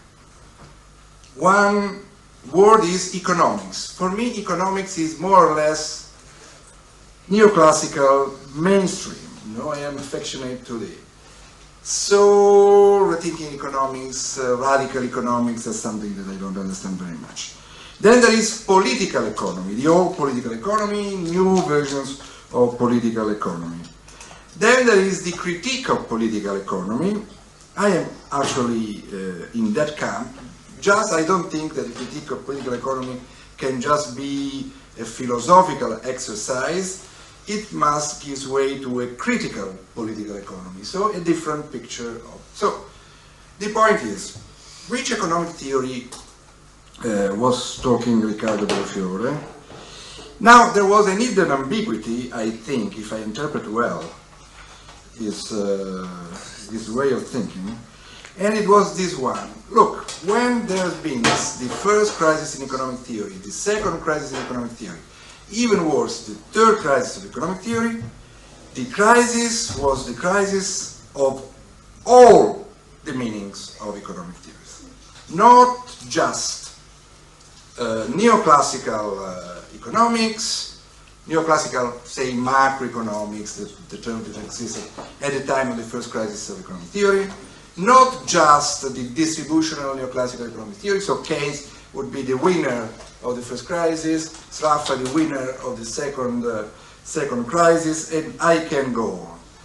But political economy, well, was difficult to find in the 30s. The critical political economy, the critical political economy went into underconsumptionism, falling rate of profit, didn't hold water. Why? I will come back on that, on the question by Professor Lucarelli, if he even sometimes listen. One of the reasons of what happened in the 60s and the 70s is that the very, very interesting alternative economic approaches of the 60s and 70s had big problems. I think that Bellofiore hinted to the fact that this has to do with the finance and production issue. Just to put the way these heretical traditions has been kept up now in the third crisis of economic theory, interpreting the crisis of neoliberalism as coming from effective demand plus inequality. I think that effective demand and plus inequality are a big problem, but are in general in capitalism. And after neoliberalism, as it really was, they were derivative problems from the way the nexus finance and production was articulated. So you have to start from finance and production. But we don't have good theories of finance and production. We have insights. So even today there is a problem there. So this is about the ambiguities that Riccardo Bellofiore left in his speech. But there are more serious problems, and I am really amazed because Riccardo Bellofiore, before the crisis in 2005, published on an encyclopedia of UTET an essay, the economic theory, dilemmas and perspective. Now, if you go there and interact that with the discussion today, well, that author, that Riccardo Bellofiore, would say, well, look, but what the crisis of economic theory you are looking today is the crisis of macroeconomic theory. And this macroeconomics, which went in crisis, all the thinking economics group, all the heterodox are talking about, is about what? It is actually after monetarism, new classical macroeconomics, real business cycles, new Keynesian economics, if there is a misnomer, it is that one, because it is not Keynesian, and you can go on. For sure, and some of these guys know that this macroeconomic theory has never been useful for economic policy. Economic policy was very different. This was very ideological.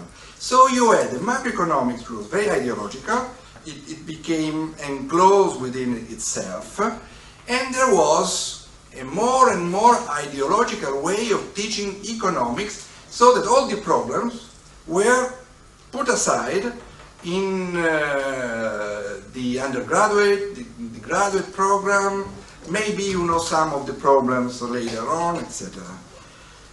If you go elsewhere, I don't call it microeconomics. I would say that the best critiques of the traditional neoclassical macroeconomics, well, they come from the inside. I said. That author, Riccardo Bellofiore, said that the most effective criticism of general economic equilibrium came from the high priest of general economic equilibrium. But you know, in the title, there was perspectives. He was really scared about this perspective. So in the first draft, there was not much about the perspectives. The editor of the book was Roberto Panizza, asked for the perspectives.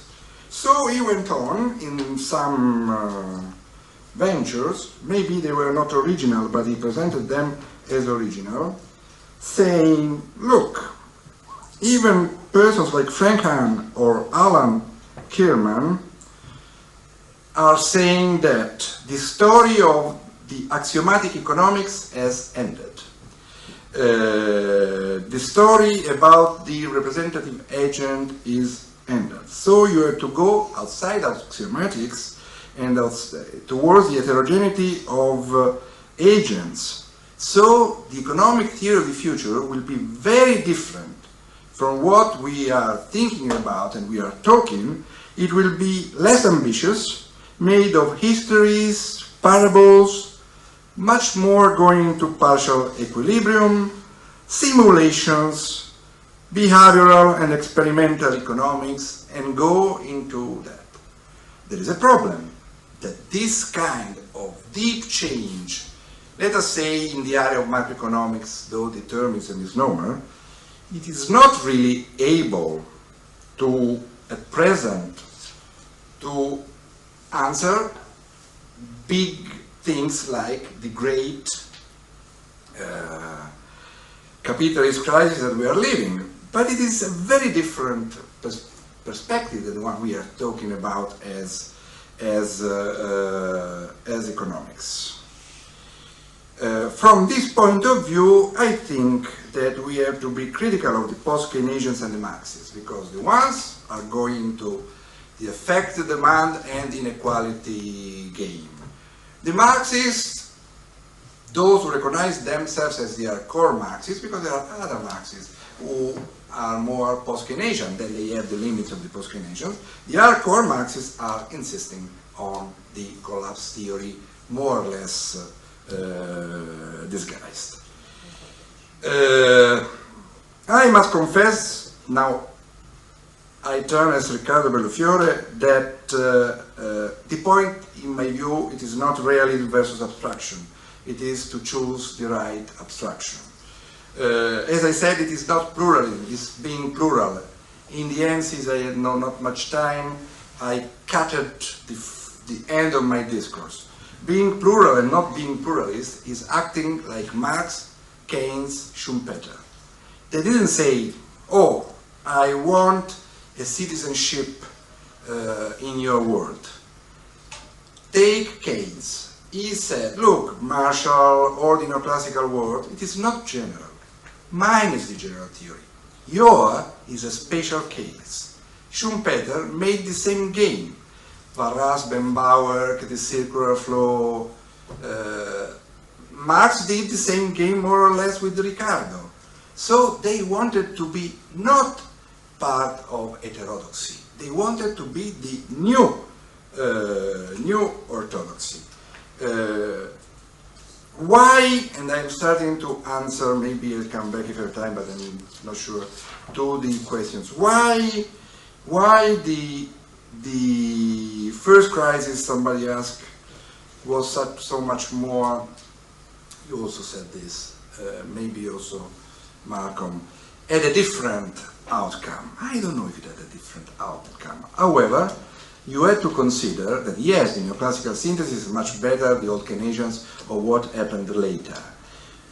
But the New Deal, the 30s, started in a situation in which there were a deep crisis which threatened the capitalist world. There was a system which was the Soviet system. There were, look at the United States, social movements. So Roosevelt, who was not Keynesian, anti-Keynesian, he was against the government deficit, and it was his fault, but it was more radical because he wanted socialization of investment in a certain sense. Well, he was pushed on and on by the social movements. And there was not just the construction of a big government, a big bank. There was the allowing of big labor, because in 36 they promoted a law on labor, the Wagner law, allowing for trade unions collective agreements, etc. The neoclassical synthesis was a kind of Gramscian passive revolution, willing to accept Nazism and fascism up to a point. So even the conservative, the Keynesians became advisors of the Prince only with Kennedy, the 60s. But the governments before actually were very much for what we call now full employment. So you have to understand these contradictions. Lucarelli asks, if it is needed a didactic agreement, I mean a change, a deep change in the way there is a teaching of economics. And this second thing was we need, he asserted that the second crisis of economics did not find a solution, even if there was a very vivid debate between the schools, but they obtained nothing, and he made examples in Italy. Let us start from here. Partially I gave an answer. The stress was on distribution, effective demand, essentially this kind of thing, distributional struggles. The arguments by John Robinson and Hyman Pimlinsky were arguments for going beyond Keynesianism. Then there were the Marxists who were most radical. Then there was a change in reality because of a change in finance and a change in economic structure, so that the point became structural change, not a general pump priming for effective demand. So actually the critical schools were talking of something else, speaking worldwide. Italy could have been different. And the Italian schools were good, but not the names you gave, actually. You know, they were, in the Italian school I put, yes, Garignani, I put also Pasinetti, I put Silo Slabini, I put Napoleoni, I put Graziani, people who actually knew all the theories. And in the department, nobody was pushing for the Marxian stream or the Marxist stream, the Sraffian stream. This was much more the game of Garignani, a person I respect, but that was one of the reasons why it ended not well. The hunt for the errors, and I can go on with everybody of this. If you go outside Italy, you have the Keynesians who know the commas of chapter 12, the Marxists who knows the commas of the falling rate of profit, but that's not their wide way of talking of reality and the integration between the history of analysis, of economic analysis, and doing economic analysis. Why were this way they were displayed?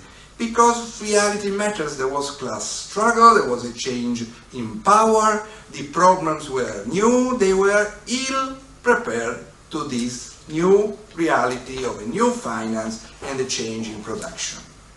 Unfortunately, we are behind them.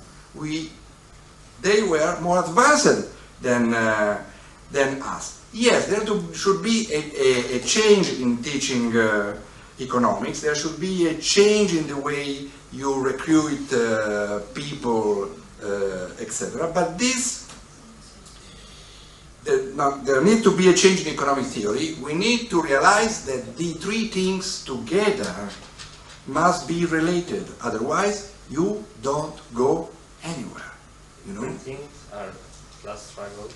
No, rethink, yes, of course. The point, actually, it ends up there, but class struggle is also from above, it is a change in structure, institutions, but the points are that the change in economic theory, whatever your name, the change in recruiting the economists, and the change in the way you teach economics, in the first years are all related. And if you start from just asking for pluralism, the more convincing people will always be the mainstreams. If you don't change the way you recruit economists, you are out of the game. If you want to change economic theory, you have to select the problems. But to select the problems, finance and production, you must start from certain abstractions, not other. Because if I go into reality, I find a chaos. If I go into economic theory, very often they are out of focus.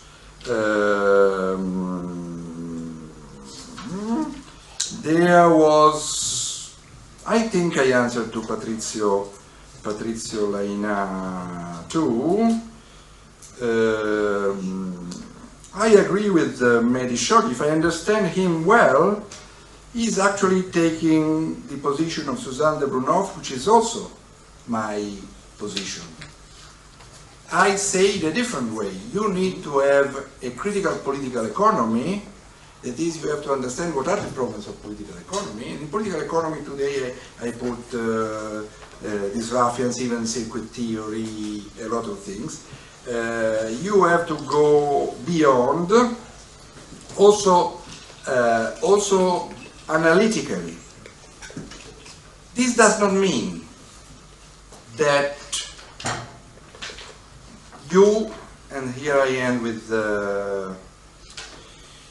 Louis-Philippe, that well, the Marxist thinks that capitalism will end, and Keynesian thinks that we will live in capitalism. Put in this way, it depends on the time horizon. I think that capitalism sometimes will end. I hope we will not go into a new form of feudalism instead. That's a possibility. Whereas, of course, we'll live in capitalism. I put all the critical elements about that. I think that we'll live in capitalism for a very, very long time.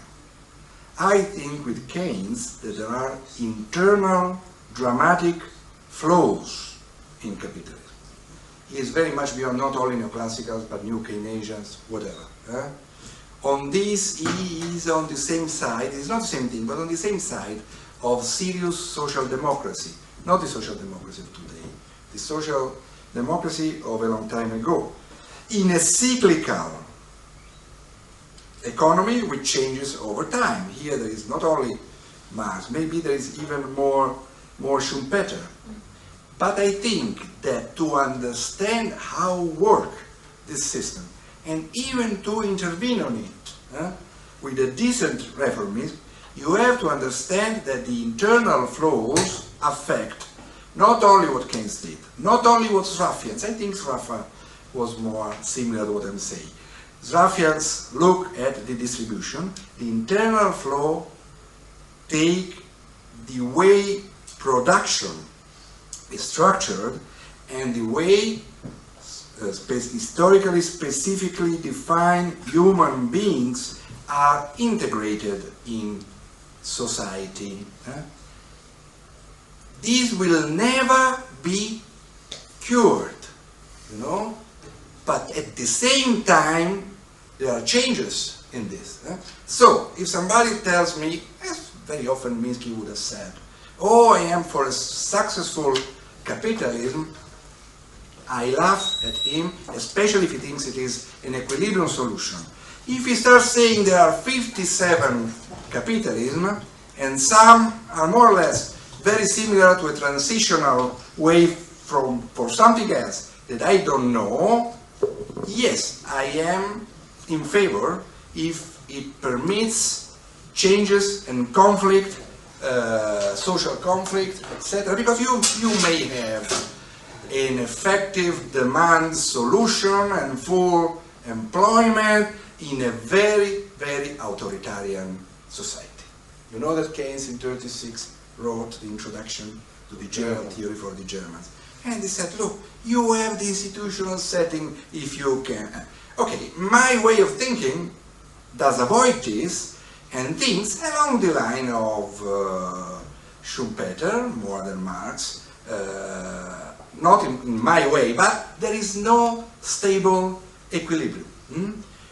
So, say, when Keynes proposed full employment, Kaleski said, yes, it is possible, but there will be political business cycles, and if it happens permanently, it will blow up because of social contradictions. I completely agree, but it blew up in the late 60s. It was good not to have even a system which I do not agree with, but which allowed the building of distributional struggles, production struggles, because if I am here able to talk of a new class new deal made of social or a production which is constructed in a socialized way, I can do that not just because Minsky said that or Roosevelt did something like that, but because there was a moment when I was studying and there were struggles in which these problems were posited, not with full conscience, were posited. And here I agree with Stefano Lucarelli, that crisis has not been resolved. So the same problem of Minsky, of the socialization of investment, the socialization of banking and finance, the socialization of employment, come back together now. So to go looking for monetary tricks and monetary solutions, like for example basic income, is not realizing for me what the crisis was. To realize that now the same problems comes not because economic, because there is a strong working movement, but exactly for the opposite reason, in a sense, that, well, this is the difficulty we have in front of us. I am betting for a much bigger role of the state in the future, when the crisis will be overcome. The crisis being of neoliberalism, which was a deadly crisis, was overcome by neoliberals, the one who did economic policy. But my point is that the state solution, I guess, right, I didn't say, the state solution will come from the right, probably, not from the left. Sorry, I didn't, so you told me before. As soon as you said, I stopped. I want to, first of all, I want to apologize deeply to Riccardo. When he started his 20-minute talk 40 minutes ago, 35, I said he had a problem with mathematics. Yeah. He has a problem with time. Yeah. But as soon as you make the sign, if you have shifted in 5 minutes, I'm disciplined. I want to start my talk by saying that I agree very much with what Louis-Philippe Rochon said. You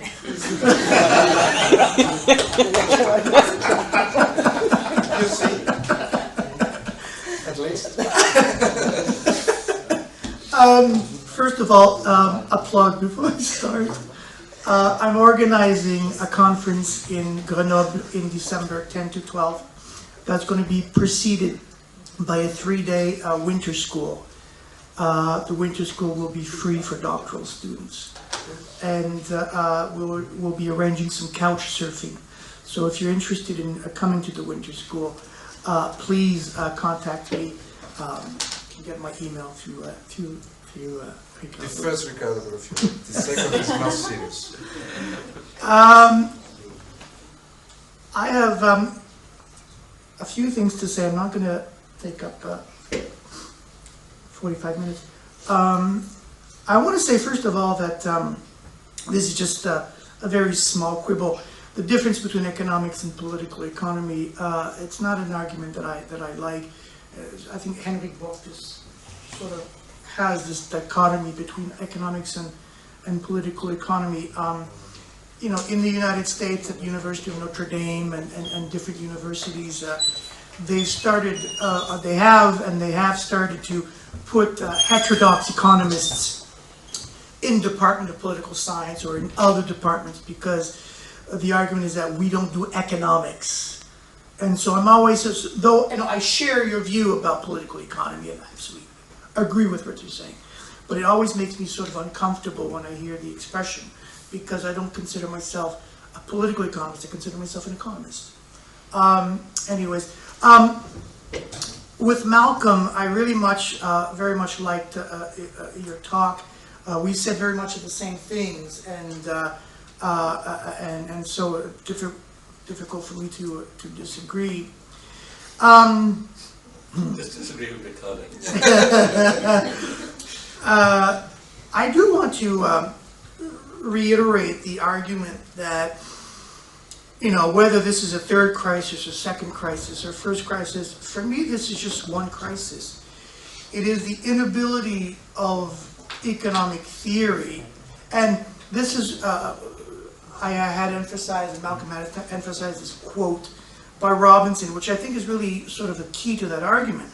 Inability of theory to account for the problems and then the inability of policy or theory or everyone except economists to consider what really is important. And in that sense, if you use that as a definition of crisis, then we really are in an ongoing crisis of economic theory, of policy. And then there's a third sort of facet to this ongoing crisis, which is theory and policy, and also what I call the sociology of the profession. Riccardo referred to it, that we needed a change in how we hire economists. We had to have a change, we need a change of how we teach economics. For me, this is sort of the sociology of the profession, how it's very difficult to hire heterodox economists. It's very difficult to establish new heterodox programs. We know what happened in Manchester. So this is, we need to reform the profession. And we need to, if you look at Harvard, who's the Marxist at Harvard? Foley? No. Sorry? Margolin? Margolin, yeah. There's no way Margolin would be hired today. Not at Harvard, not at any second-tier university. The heterodox economists in the United States are all found increasingly now in these small liberal arts colleges, because that's the only place they can find a job. So there needs to be something there. I don't know why big institutions, that's something we should discuss, why these big institutions don't hire critical thinkers anymore. If you do find them, they're certainly not in economics, they're in history or they're in sociology or any other department, but not economics.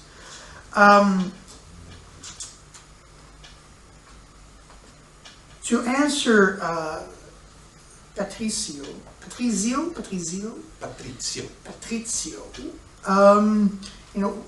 why has there not been change?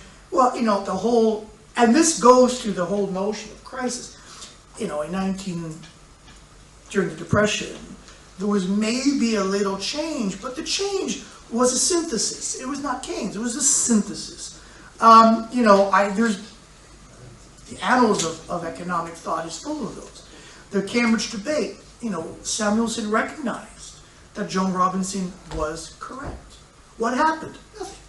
Sorry, you are in Italy. You have to say Garegnani, Pasinetti, Spaventa. Yes. And also Soro recognized that. Yes. Okay, so there was this recognition by some people that other people were right about the Cambridge debate, and nothing happened. Nothing happened. You have to look at the crisis. I think there was a real opportunity in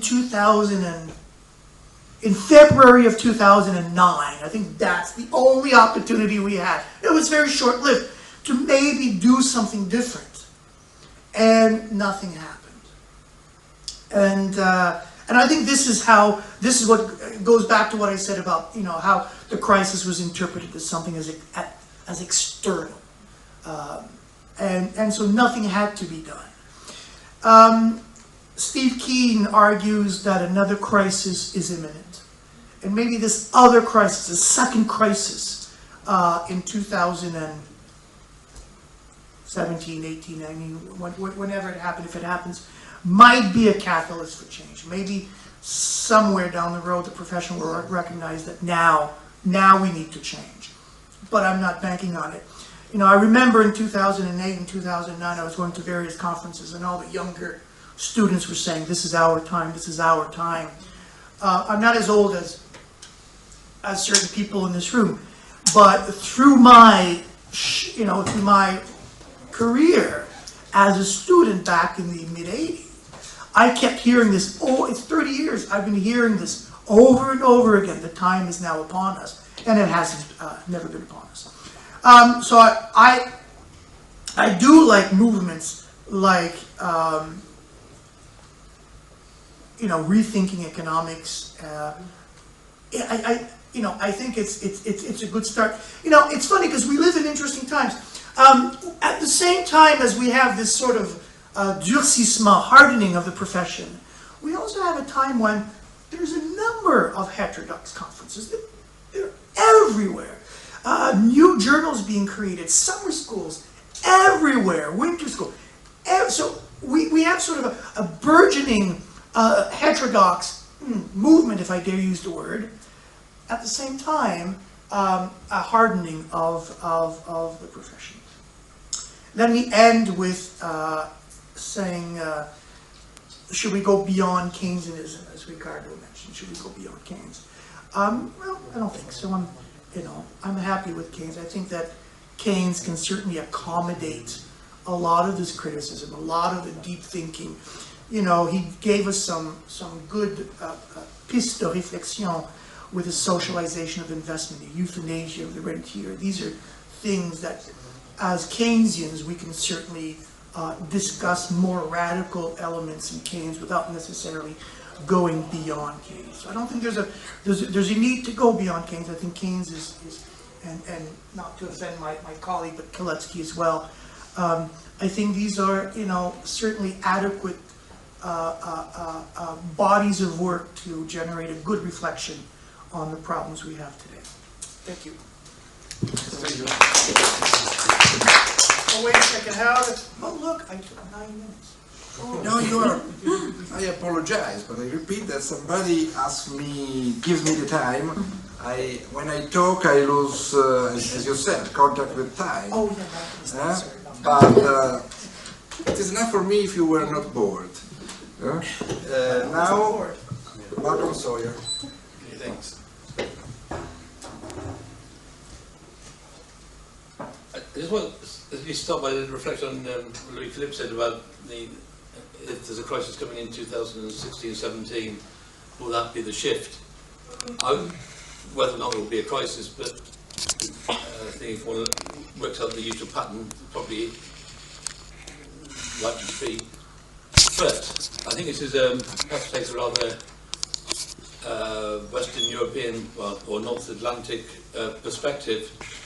One forgets that, or at least we've been talking about crises of the early 1930s, the mid-1970s and recently, and forgets that there have been many other crises around the world at various times. It tops off 1994, 1997, 2001, so there have been lots of crises, and at least at the level of banking and other crises, those occur every year or two around the world, but it doesn't seem to ever shock the system at all, so I would be, I think it's unlikely that the next one that comes will have any different outcome in that sense. The paradigm seems to be able to ride with it.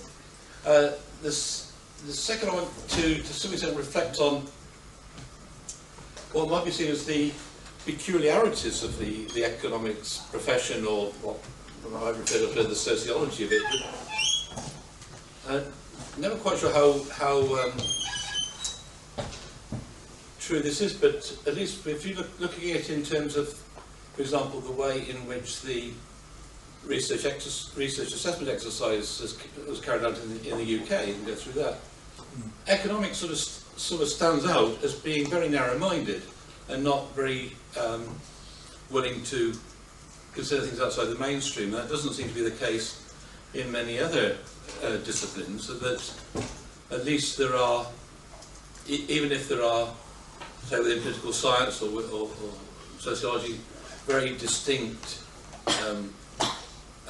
types of analysis, it doesn't seem to be on the whole the case that one is sort of privileged over the other. It's not that saying, well, if you work from perspective X, you're going to get highly rated. If you work from perspective Y, you're going to be downgraded, which is the case in economics. So I don't know whether there's anything sort of particularly somewhat peculiar in economics, whether it's somehow they want to believe that they are a science, and in science, well, there's only, in the end, there's one truth, as it were. Or whether that's quite what it is, but there is something, right, I think, a little bit peculiar about it. And I think one of the things which this has then led to is that those who have a more whether it's heterodox persuasion or a different sort of perspective on economics and economic policies, often have to find, if they want to be within academia or in policy work, have to find ways of working outside of economics departments. So whether it's in political science or international political economy, quite often now, at least in geography or maybe sociology, industrial industrial relations we used to call it.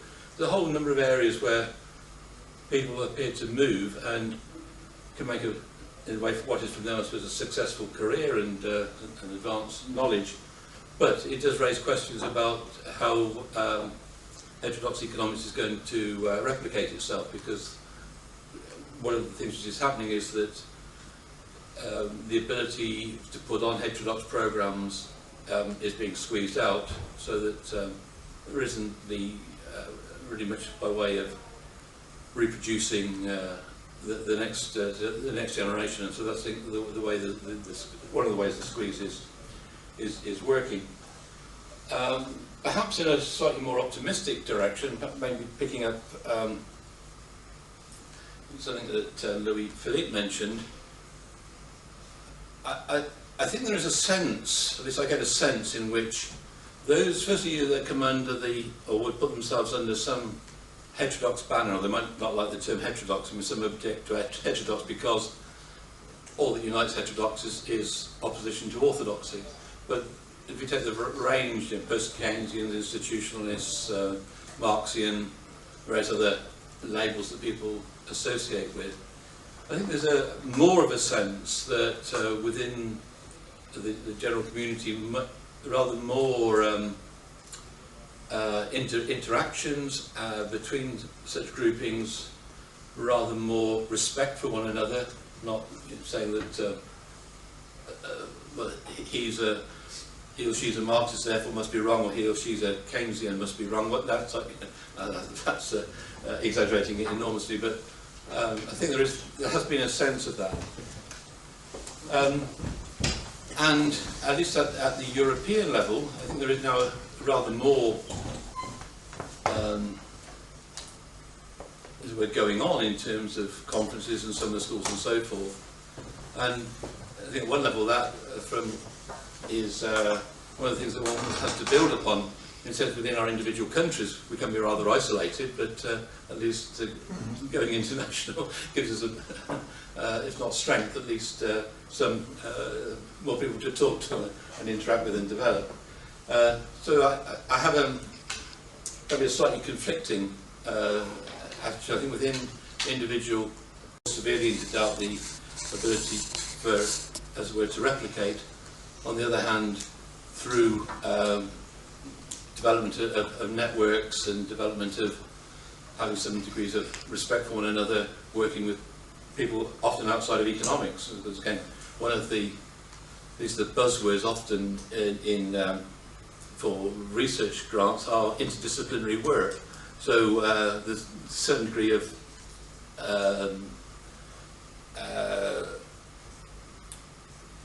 prospects there that we've argued is that heterodox economists are rather more favourably inclined towards interdisciplinarity than others, because we don't have the sort of narrow view of what our subject area is in the way that the mainstream often do. So there is those sort of possibilities. I don't think one can put them much more strongly than that. The last point I'll make.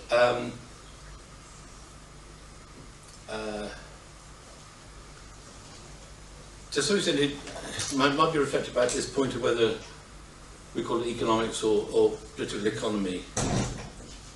What I think is required as a minimum is a basic recognition by the mainstream, amongst others, as to what constitutes economics. I talked before about the idea of economics being very much located in the study of the use of scarce resources and so on.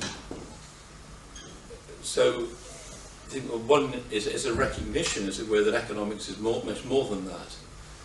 And coming from, also I find within any institution, getting the university to recognise that economics is more than the study of scarce resources, so that the sort of people they want to hire, the sort of programs they want to put on, have to be rather much broader than are being, to some extent, imposed often at the time. So I think there are great difficulties in building pluralistic or heterodox programs, or whatever one calls it, but a minimum that seems to me to be this idea of a recognition that economics is more than what it is currently defined as, and that it has to be much more open to all sorts of different ideas and approaches. I do have some doubts in the end how far we can get with the idea of building any sort of pluralistic or heterodox programs. I think there are all sorts of difficulties about that.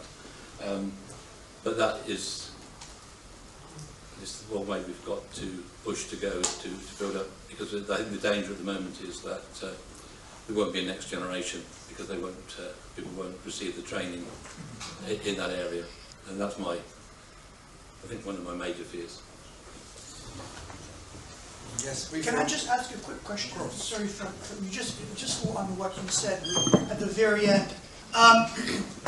You know, I've been going to conferences for about 15 years, but I feel there are more heterodox students today than there were 15 years ago. What do you think? Is that an accurate description? 15 years ago. 15. Well, that's when I got my PhD.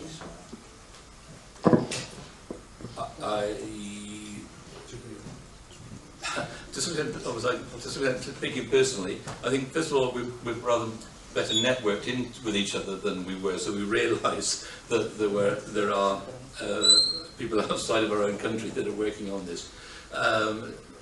Travel's become cheaper, I suppose. It's easier to interact. So I'm not sure whether there are more. One can point to certain developments that have encouraged that. The colleagues that are in Berlin that organise the various workshops and conferences, they do very well. They are fortunate in that they have a certain amount of trade union money, in a sense. I understand it in Germany, similarly to the way it used to be in Italy, in the sense that the banks used to have to put a certain amount of money into research, didn't they? So I think the trade unions in long time ago. Yeah, but trade unions in Germany, as I understand it, get a certain amount of, it's kind of almost like profit sharing, and they can use that as they wish. And there's a group of trade unions which use it, amongst other things, to support economic research. Not anymore. There were radical trade unionists, but in the 70s, and sort of all across the trade unions, actually. If I may give a short answer to you, there are more young heterodox economists, but most of them, either by choice or being advised, do certain things that can be accepted, like stock flow consistent models, stock flow consistent models. If you don't do them, and even my friend Mark Lavoie, that I very much admire, at that conference in Berlin, the day before there is a school, and he's always the opener, and at the end he says, advices for you, well, avoid this, avoid that, you know, first survive, I agree. Domenica, Well, last intervention before conclusion. some observation on everything. I mean, I'm not very systematic, so just will pick up some topics which have been raised by different people in this discussion. So the last things about that the crisis was Louis-Philippe told that the crisis is always the same, so there are now first, second, third. Well, I don't agree a lot on this, because I think that each crisis affects history, affects how the world is going and then react on the next crisis. So, for example, the first crisis changed the world because it caused, Riccardo and others said, a revolution in policy making. So even policymakers who were not Keynesian, they were caring about full employment at the end, no? So I don't think it is the same, because if you say it is the same, you just take a historical point of view, you know? While an old Hegelian, so Hegel and Marx school is just that theory and history interact always at not higher in the sense that better, but at different levels. And this is, I think, also the message that Minsky always has in his workings, that always he looks at what happens in reality and then he looks at theory, but the two things interact. So I think at each new level it's something different. It's sort of an evolution of things. Otherwise, if everything were the same, that would be a flat thing. There would be no movement, no dynamics. But it's just an observation. Then another observation which strikes me is what Riccardo said about the future. So that in the future he thinks that the solution of most problems will come from the state. Yes, if I have good understood. Otherwise we will remain in crisis. Yeah, but what I think is just the state is now abdicating its powers in a way. In the sense that most legislation is just very heavily affected by transnational bodies. So maybe there are in many fields, not only finances is the one I know better, so I know actually I've seen to my surprise is that some private contracts have been directly, all commas, introduced in European regulation, but without any change, so as they are. So I was totally surprised, but I think it's not the only field. There are many fields in which actually transnational bodies, also in, I think, international trade or all these things, transnational bodies, they have no power, it's informal power, in the sense they have no power to legislate, but they are able to influence governments, and then they start influencing the most important ones, like, for example, International Swap Derivative Association, just started in the US, and then since the European Union is a big jurisdiction, then it started to lobby the European Union. If you convince the European Union, then it's much easier to convince a small country or an emerging country, because you can say, if you don't do like them, then you will be out of the market. So I understand why you say the state will react, but in this moment I think the state is abdicating its powers more than reacting. And then about this thing on didactic, Carlo Lucarelli, I think, Stefano, sorry, about whether teaching is important. I think it's very, very important. I think that textbooks, teaching, and all these things are very, very important in shaping the profession. The people who go as advisor, the people who go as, there are people who are, who have been, who have studied in mainstream departments, who use the tools which have been given to them, actually. So I think it's very important to change that. And then about, I don't know, someone told about scientific revolution, but I don't remember who in this moment. Well, I don't think economic theory, I don't like economics either. I like more political economy, or I don't think it's a science. As X wrote, it's a discipline, not a science. So I don't know whether all the discussion on scientific revolution can be applied to political economy, economics, or what economic theory, how do you want to call it? And then, well, I think I finished. It's incredible. It's incredible because even though I was very nasty, and I apologize for that, we are closing exactly in 1 minute. In 1 minute. The minute in which I say to my students that I put on the macroeconomics course 2 papers. Unfortunately, they are in Italian, but on one there may be a shortened version in English. One is the second is the paper of the Riccardo Bellofiore, who is here.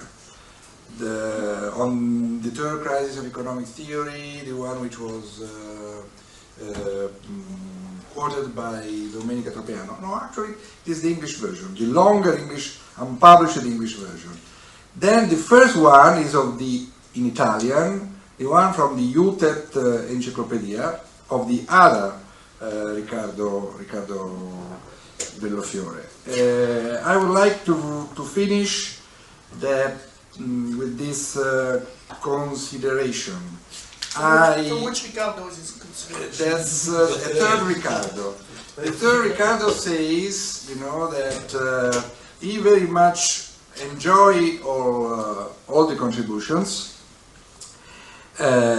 He would like to be safe in one tradition. I understand the richness of the case that Louis-Philippe Rochon has no problem with, though unfortunately I think that case, the case of the general theory, and that's one of the answers of the point about what happened next, was very, very, very smart, very heretical, but he wiped out an entire heretic stream of thought from Wicksell to Dennis Robertson to Keynes' treatise on money. And we had to wait for the sacred theory of money to have this revival. And in a sense, the sacred theory of money is rescuing that Keynes against Keynes. Now, the third Riccardo Bellofiore wrote, one of his last efforts has been writing Marx against Marx. So this guy has serious problems. I end here.